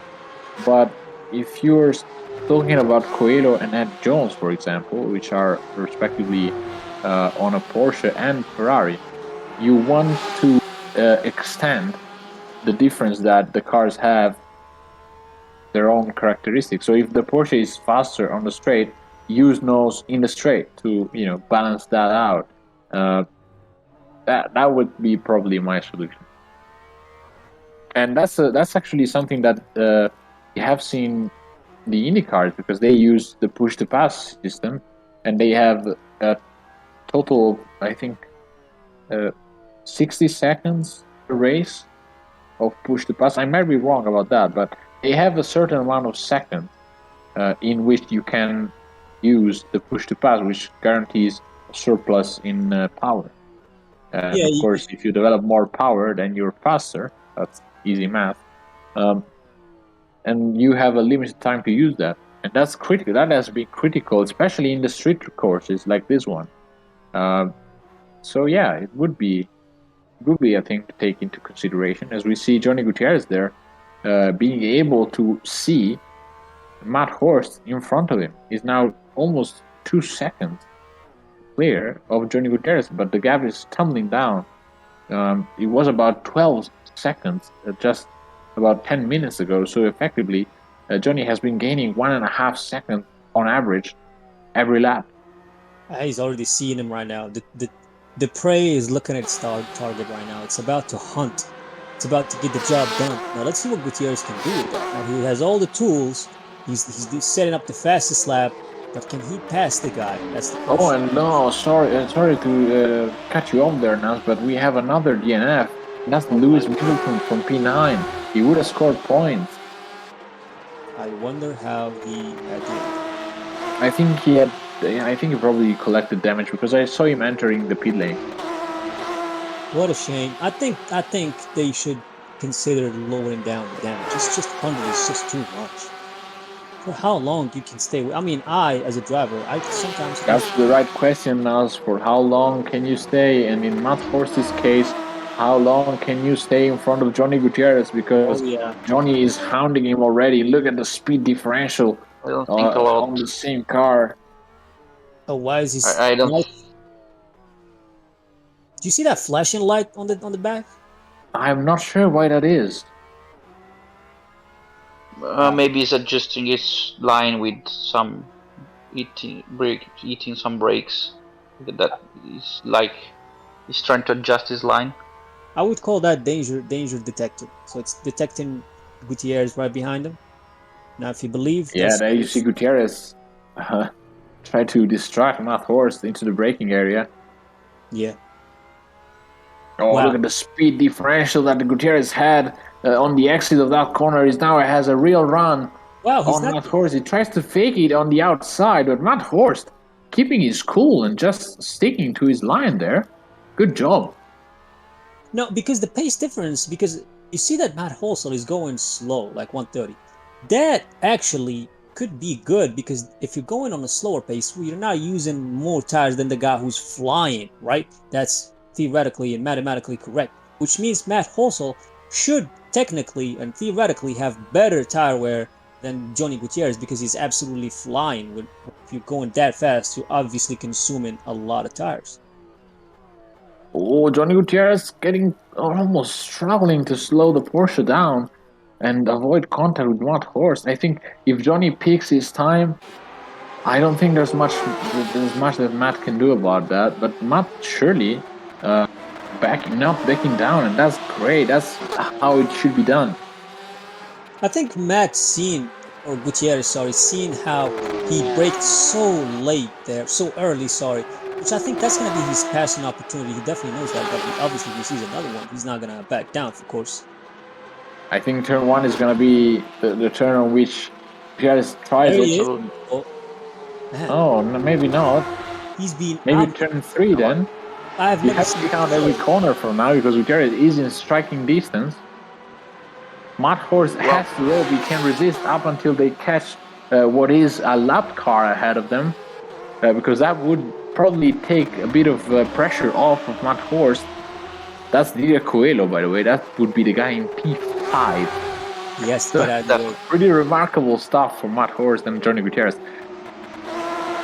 Well, I have never seen Gutierrez being that extra careful. Well, I think that Gutierrez is doing it right. He's doing it right because you are much more faster. You don't have to risk a dive bomb or a there you go. brake. I had to cut you off, Ricardo, because I believe he's going to go for the pass. I told you, he's braking, man. Oh my God. But no, Matt Horst may be able to fight back. Because I saw that when Gutierrez braked, he was actually trying to avoid touching Horst, which I think Horst can change his style a little bit right now and start braking a little bit later there to gain some time. Because when I saw I think that's job done for Johnny Gutierrez. He's already 1.5 seconds clear. That's not even a question now.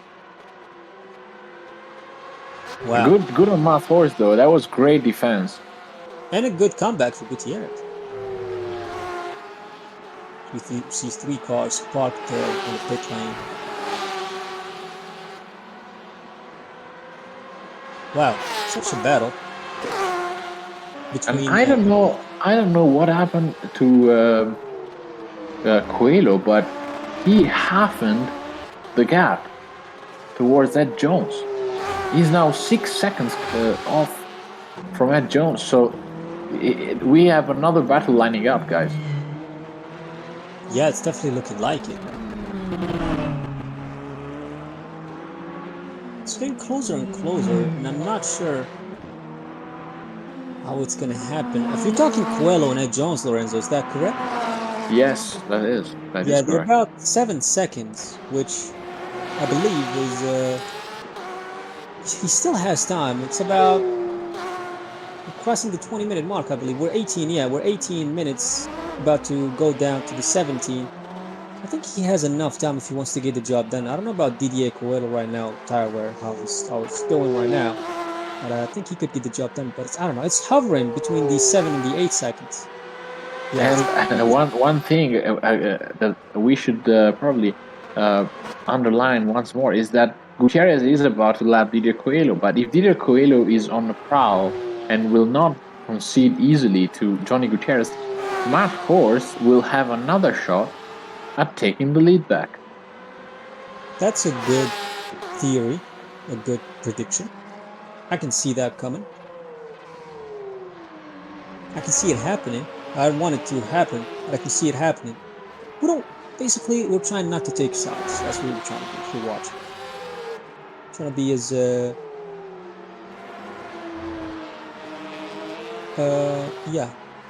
don't want to take sides. We want everyone to win. But obviously, there can only be one winner. And right now, it's looking like Gutierrez is going to take it.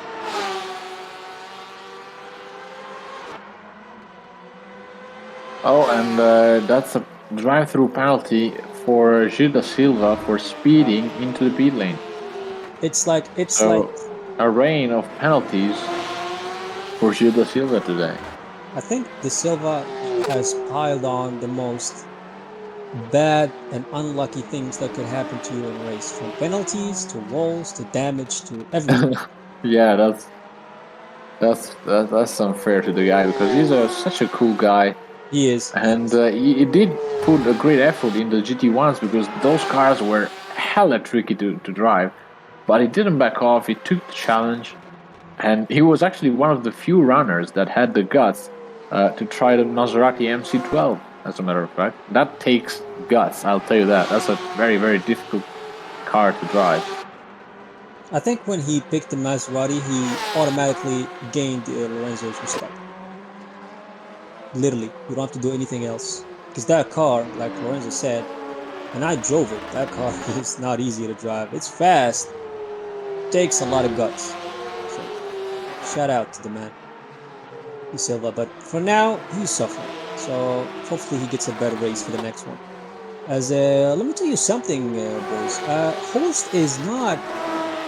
It's not like he's not been eaten. What I'm trying to say. He's only about 1.5 to 2 seconds behind Johnny Gutierrez.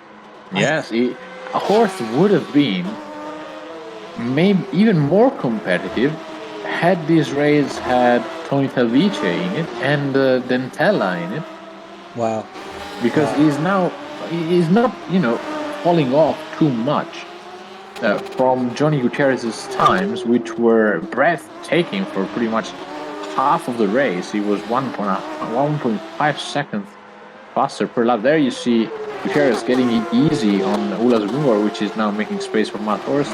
Good on Ulas. Oh, and not so much though, because Matt Horst had to take evasive action, and he actually collected the wall. He did? He did touch the wall slightly. Oh no. That's bad news. I hope that's not true. Yeah, but look at that gap is suddenly become 5 seconds in the space of what, 2 corners? I didn't want that to happen. But you had me interested on having Tony, Matteo, Gutierrez, and Matt Forst. Wow, and possibly VD Guest as well, because we didn't see VD Guest performance today. Let's keep that in mind. VD Guest always sometimes shows his pace in the race. Sometimes he gets it rough in the qualifying, but when it comes to consistency, he knows how to get around the track and sometimes get podiums, if not wins. I've been actually racing against VD Guest a long time ago, since I believe 2014 and 2013. So I've known the guy for a long time. He's not a bad driver at all. Always knows how to get around. I mean, if he has, I told you that Gutierrez did 204 events. Lorenzo on the car. Yes. Well, how about VD Guest has done 347? Oh my god. Yes, and he did, to combine all the miles of every track, he did 30,000 miles. That's a lot. That's a lot of distance. Indeed. And in all of those events, he got 32 wins and 30 second position and 43 third. That's not bad. That's not bad at all. Absolutely. So we see Didier Coelho collecting grass right there. Yeah, it was. He tried to give as much space as possible to Johnny Gutierrez to go through. He's having a good race, I believe. I mean, he's P5. That's a good, that's a good finish. Considering that you're missing PD Guest and Tony Talvice and Bettini as well. Don't forget about Lorenzo Bettini, sensation of last race. I think Nick Newcomb had a bad luck today because he was running third in podium, and then suddenly look at him, he's in 6th. Yeah, it's been a tough race for Nick. He was one of the drivers that had a drive-through at the beginning, and just went south from there, really. Indeed. Now, if you don't know who Luca Tim is, we don't know either, and we're still looking for the guy. Has to be a mystical driver, but look at him is not a driver. This just means look at him, or short to look at him. He could be a guy though. Could be Lucas Symphony or Lucas. Yeah, that has nothing to do with the race because Ed Jones right now and Didier Coelho are 9 seconds apart, and as we got yellow in sector 2, and we are about to cross the 10-minute marks in 1 minute. Another yellow. Wow. So many yellows, I lost count already, Lorenzo. Yeah, we get these briefs yellow. The game is so reactive to detect any contact with the wall or any car going wide. I'm pretty sure that's not a big deal. These last 10 minutes looks to be quiet, at least. Well, let's see if something happens. But Yes, I think the only battle which is lining up is now Coelho and Jones, because what happened to Matt Horst? That may Yeah, be the reason why we had a yellow flag, because he's 21 seconds wow. behind Johnny Gutierrez. He was right there with him a few moments ago. He probably went. Yes, look at that. He went wide.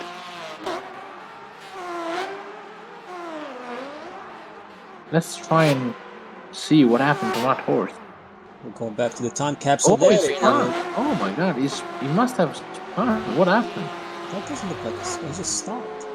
Yeah. Oh yeah, he Oh, I thought spun that. and he jumped on the brakes. And I mean, 10 minutes left. Nas, would you go into the pits and risk losing pretty much all hope of a podium? Absolutely not. Absolutely not. Because if you go to the pit, you fix damage, but are you gonna get all those times back in 10 minutes? Of course you will not. So just stay on track. Because he's safe from the guy behind, but absolutely not. But if you basically if you go to the pit, you're gonna kill your chances of what, like Lorenzo said, of getting possibly the position ahead of you. So why risk it? It's 9 minutes to go. We just literally just crossed it, as you see in the overlay. Now poor Nick lost his potential podium today because he was having such a great race after what happened. I'm sure he's gonna join us later in the commentator lounge. Booth. Yes. We Oh, definitely as we get another yellow in sector 3. That might be Johnny something happened Gutierrez, actually. definitely, yeah. That might be Johnny Gutierrez. That might be critical because the gap is now down to 15 seconds. Don't put my hopes up, please. I don't think that something bad happened because he He lost lost. only 6 seconds. Well, So it's Yeah, but not that's a second. you cannot afford to do that more than once, really, because he does not have that big of a gap over Horst. Might be Coelho as well because he's pitting now. Not sure what happened. Could be traffic. But hopefully he didn't collect damage.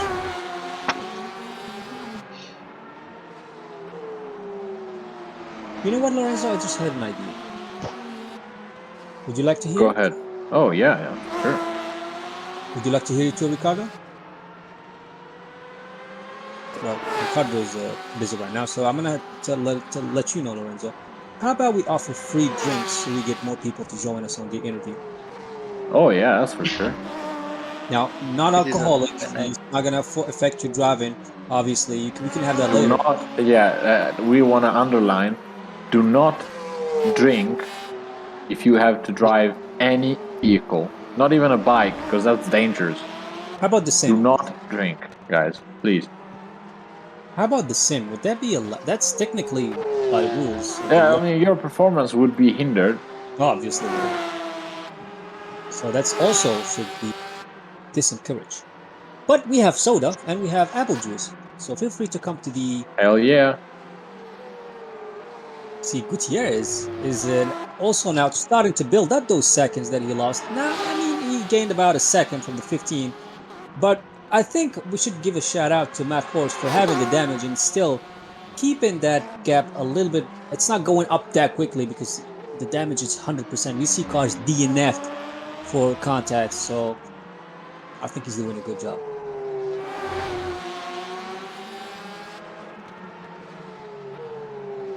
Now we're watching the last stages of the race. Gutierrez leading the race, followed by Matt Horst, about 15, 16 seconds now, trying to chase Gutierrez. Thomas Holsel, 29 seconds, interval behind Mad Horse and 46 to the leader. So unless Gutierrez retires, there will be no chance for Thomas to get the win. But you never know. It's about 6 minutes to go. Anything can happen in 6 minutes.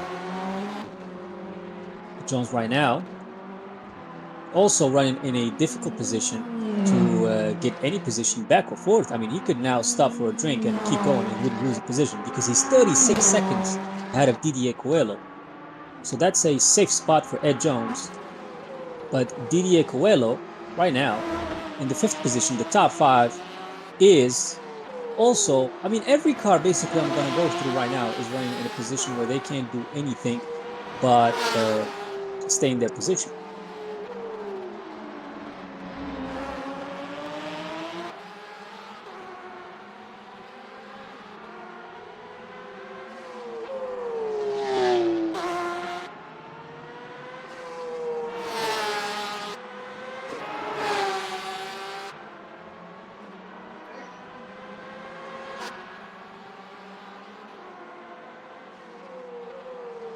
Almost 5 minutes into the race left now, and as Nas was saying, yeah, it looks to be very much spread out, but that's gonna mix up the standings quite massively, I should say. Definitely, is Gutierrez going to take the lead of the championship?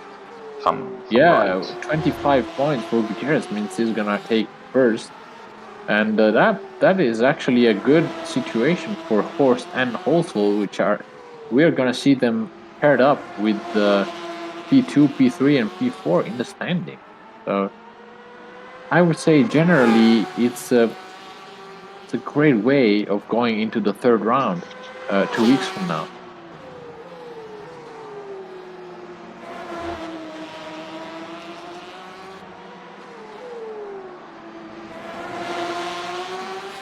Third round is gonna be interesting because we are going to Mid Ohio, which is a track similar to Pittsburgh. So probably another grid shock, you know.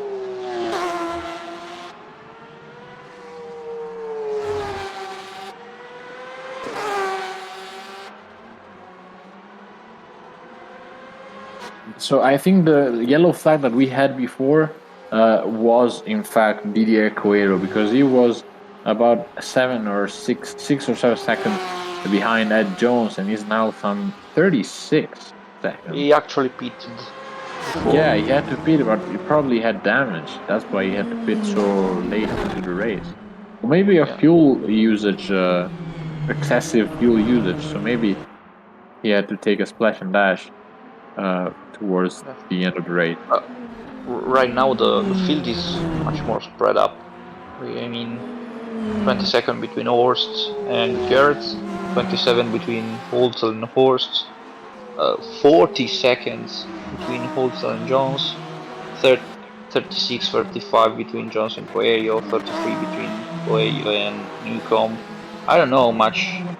Maybe Barrett Erickson against Rob Milliken right now. But Barrett is one lap down. Oh, it's one lap. Oh yeah, definitely. So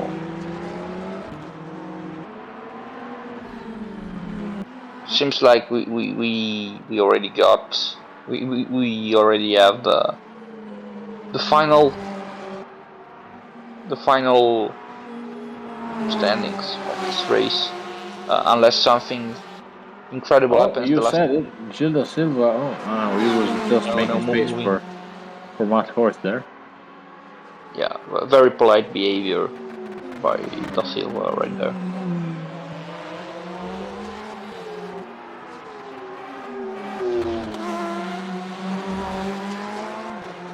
Such a bad luck for Da Silva. Like I said before, he's a nice guy, but this race, I mean, he's still P10. He's still gonna score 1 point.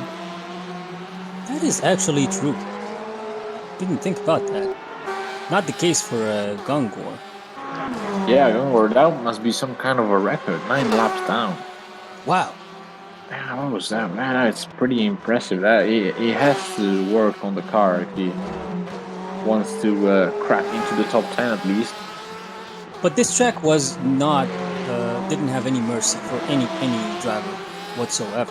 Yeah, I mean, we have seen tracks here on Sim Racing Online having no mercy whatsoever. I think about Spa-Francorchamps, for example, which is the opposite of what Detroit is. And of course, that was with different cars and a different situation. But do you guys remember how many retirements we had in that race? I think about 7 or 8, On and Spa, half of them probably were after. on Eau Rouge. yeah, that needs a clip of its own because we had like, I It believe was a slaughter. we were like every time or every like minute we expect somebody. We could have almost put a camera and just watched that spot because we see people every time going to the having a visit to the Shadow Realm. And, yeah, coming back to Earth with us to have a race again for the next track. But Spa was one of the hardest tracks, specifically Orange, like Lorenzo said.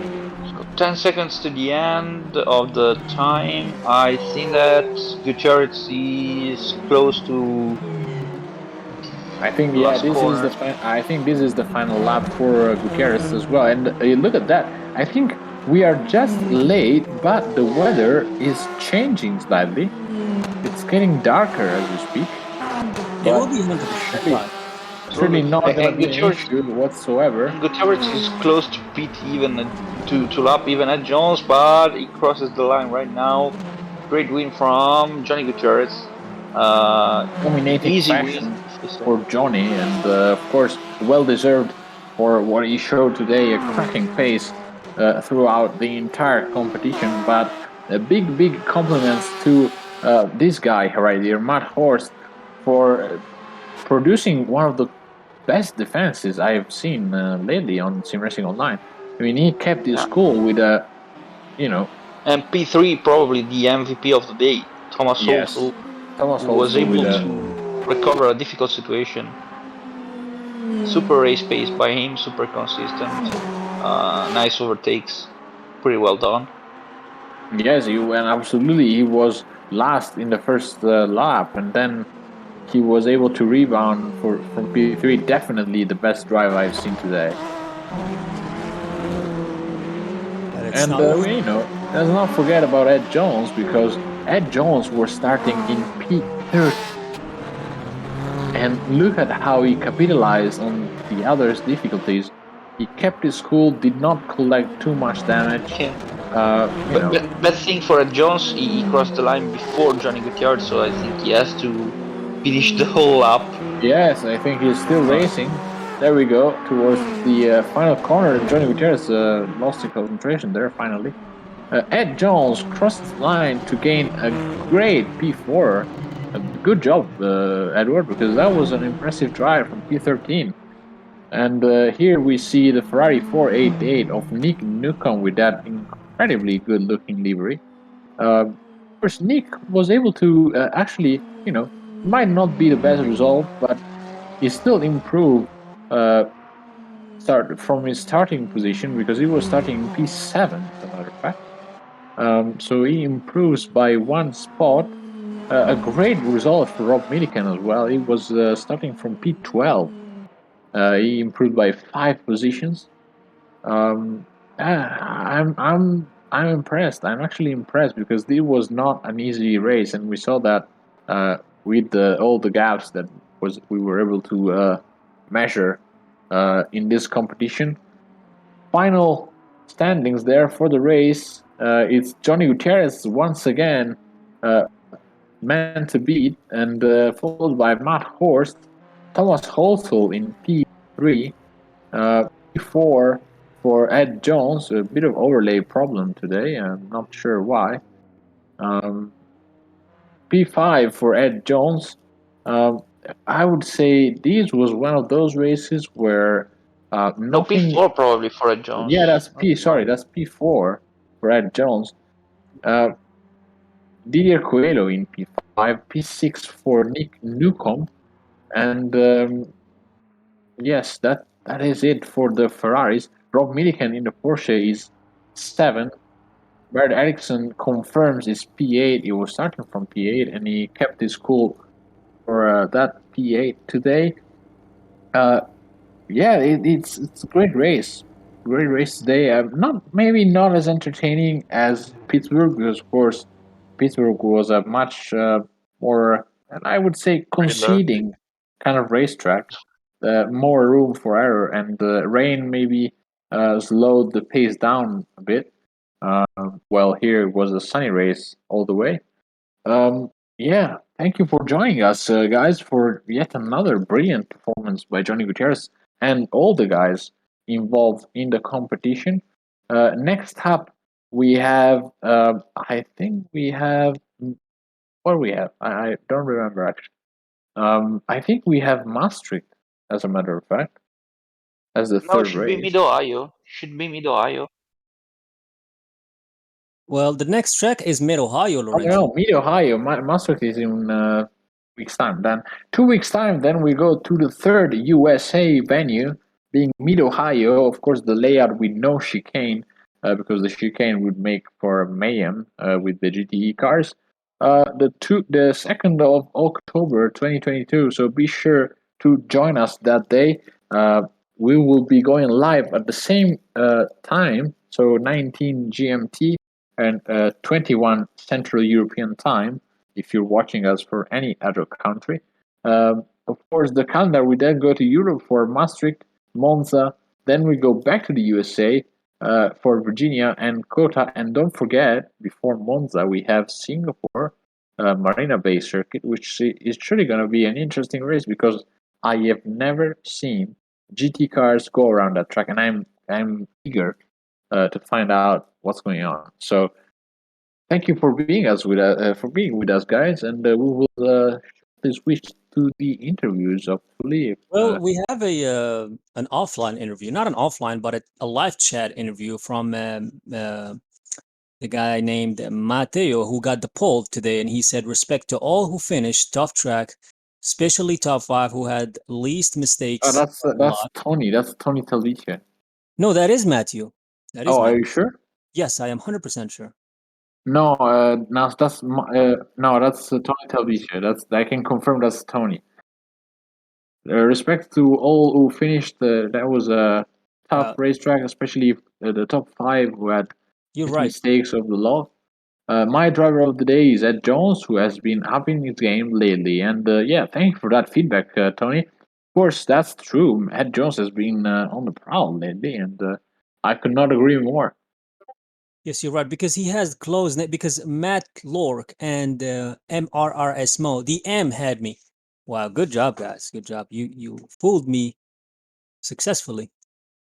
But yeah, that's from our live chat. I don't know if we have interviews, but we'll definitely look on that. I'm definitely looking up to Mid Ohio. That's a track that is not, especially with the first corner. Not the first, but I would call it. If you call that to the left a corner, I would call it the third corner, which has a slop of an apex where you have to kind of hop on to get to that downhill. Yeah, I think I'm talking about the wrong track. Guys, by the way, I'm gonna say goodbye. I'm terribly tired right now. So bye to everyone. Nice race. Let's hope to see each other again the next one with a good race again. So bye to everyone. Sorry, I'm No, pretty tired. I think we are gonna actually say goodbye to you all and wish you a good night. And we are probably gonna spend some time and reflect about how the standings are gonna look for the next round because Johnny Gutierrez produced an amazing drive today, and he will surely take the lead points wise. Of course, Matt Horst with the second place finish is gonna be one challenger from now on. I am eager, though, to see Matteo Dentella make his first appearance in the championship. So I will see you guys in the next one. Be sure to leave us a follow, or better yet, a subscription if you wish. Check us out on Discord. Check simracingonline.co.uk on the internet because they have a lot of championship going on. And yeah, thank you for being with us today. I will see you guys in the next one.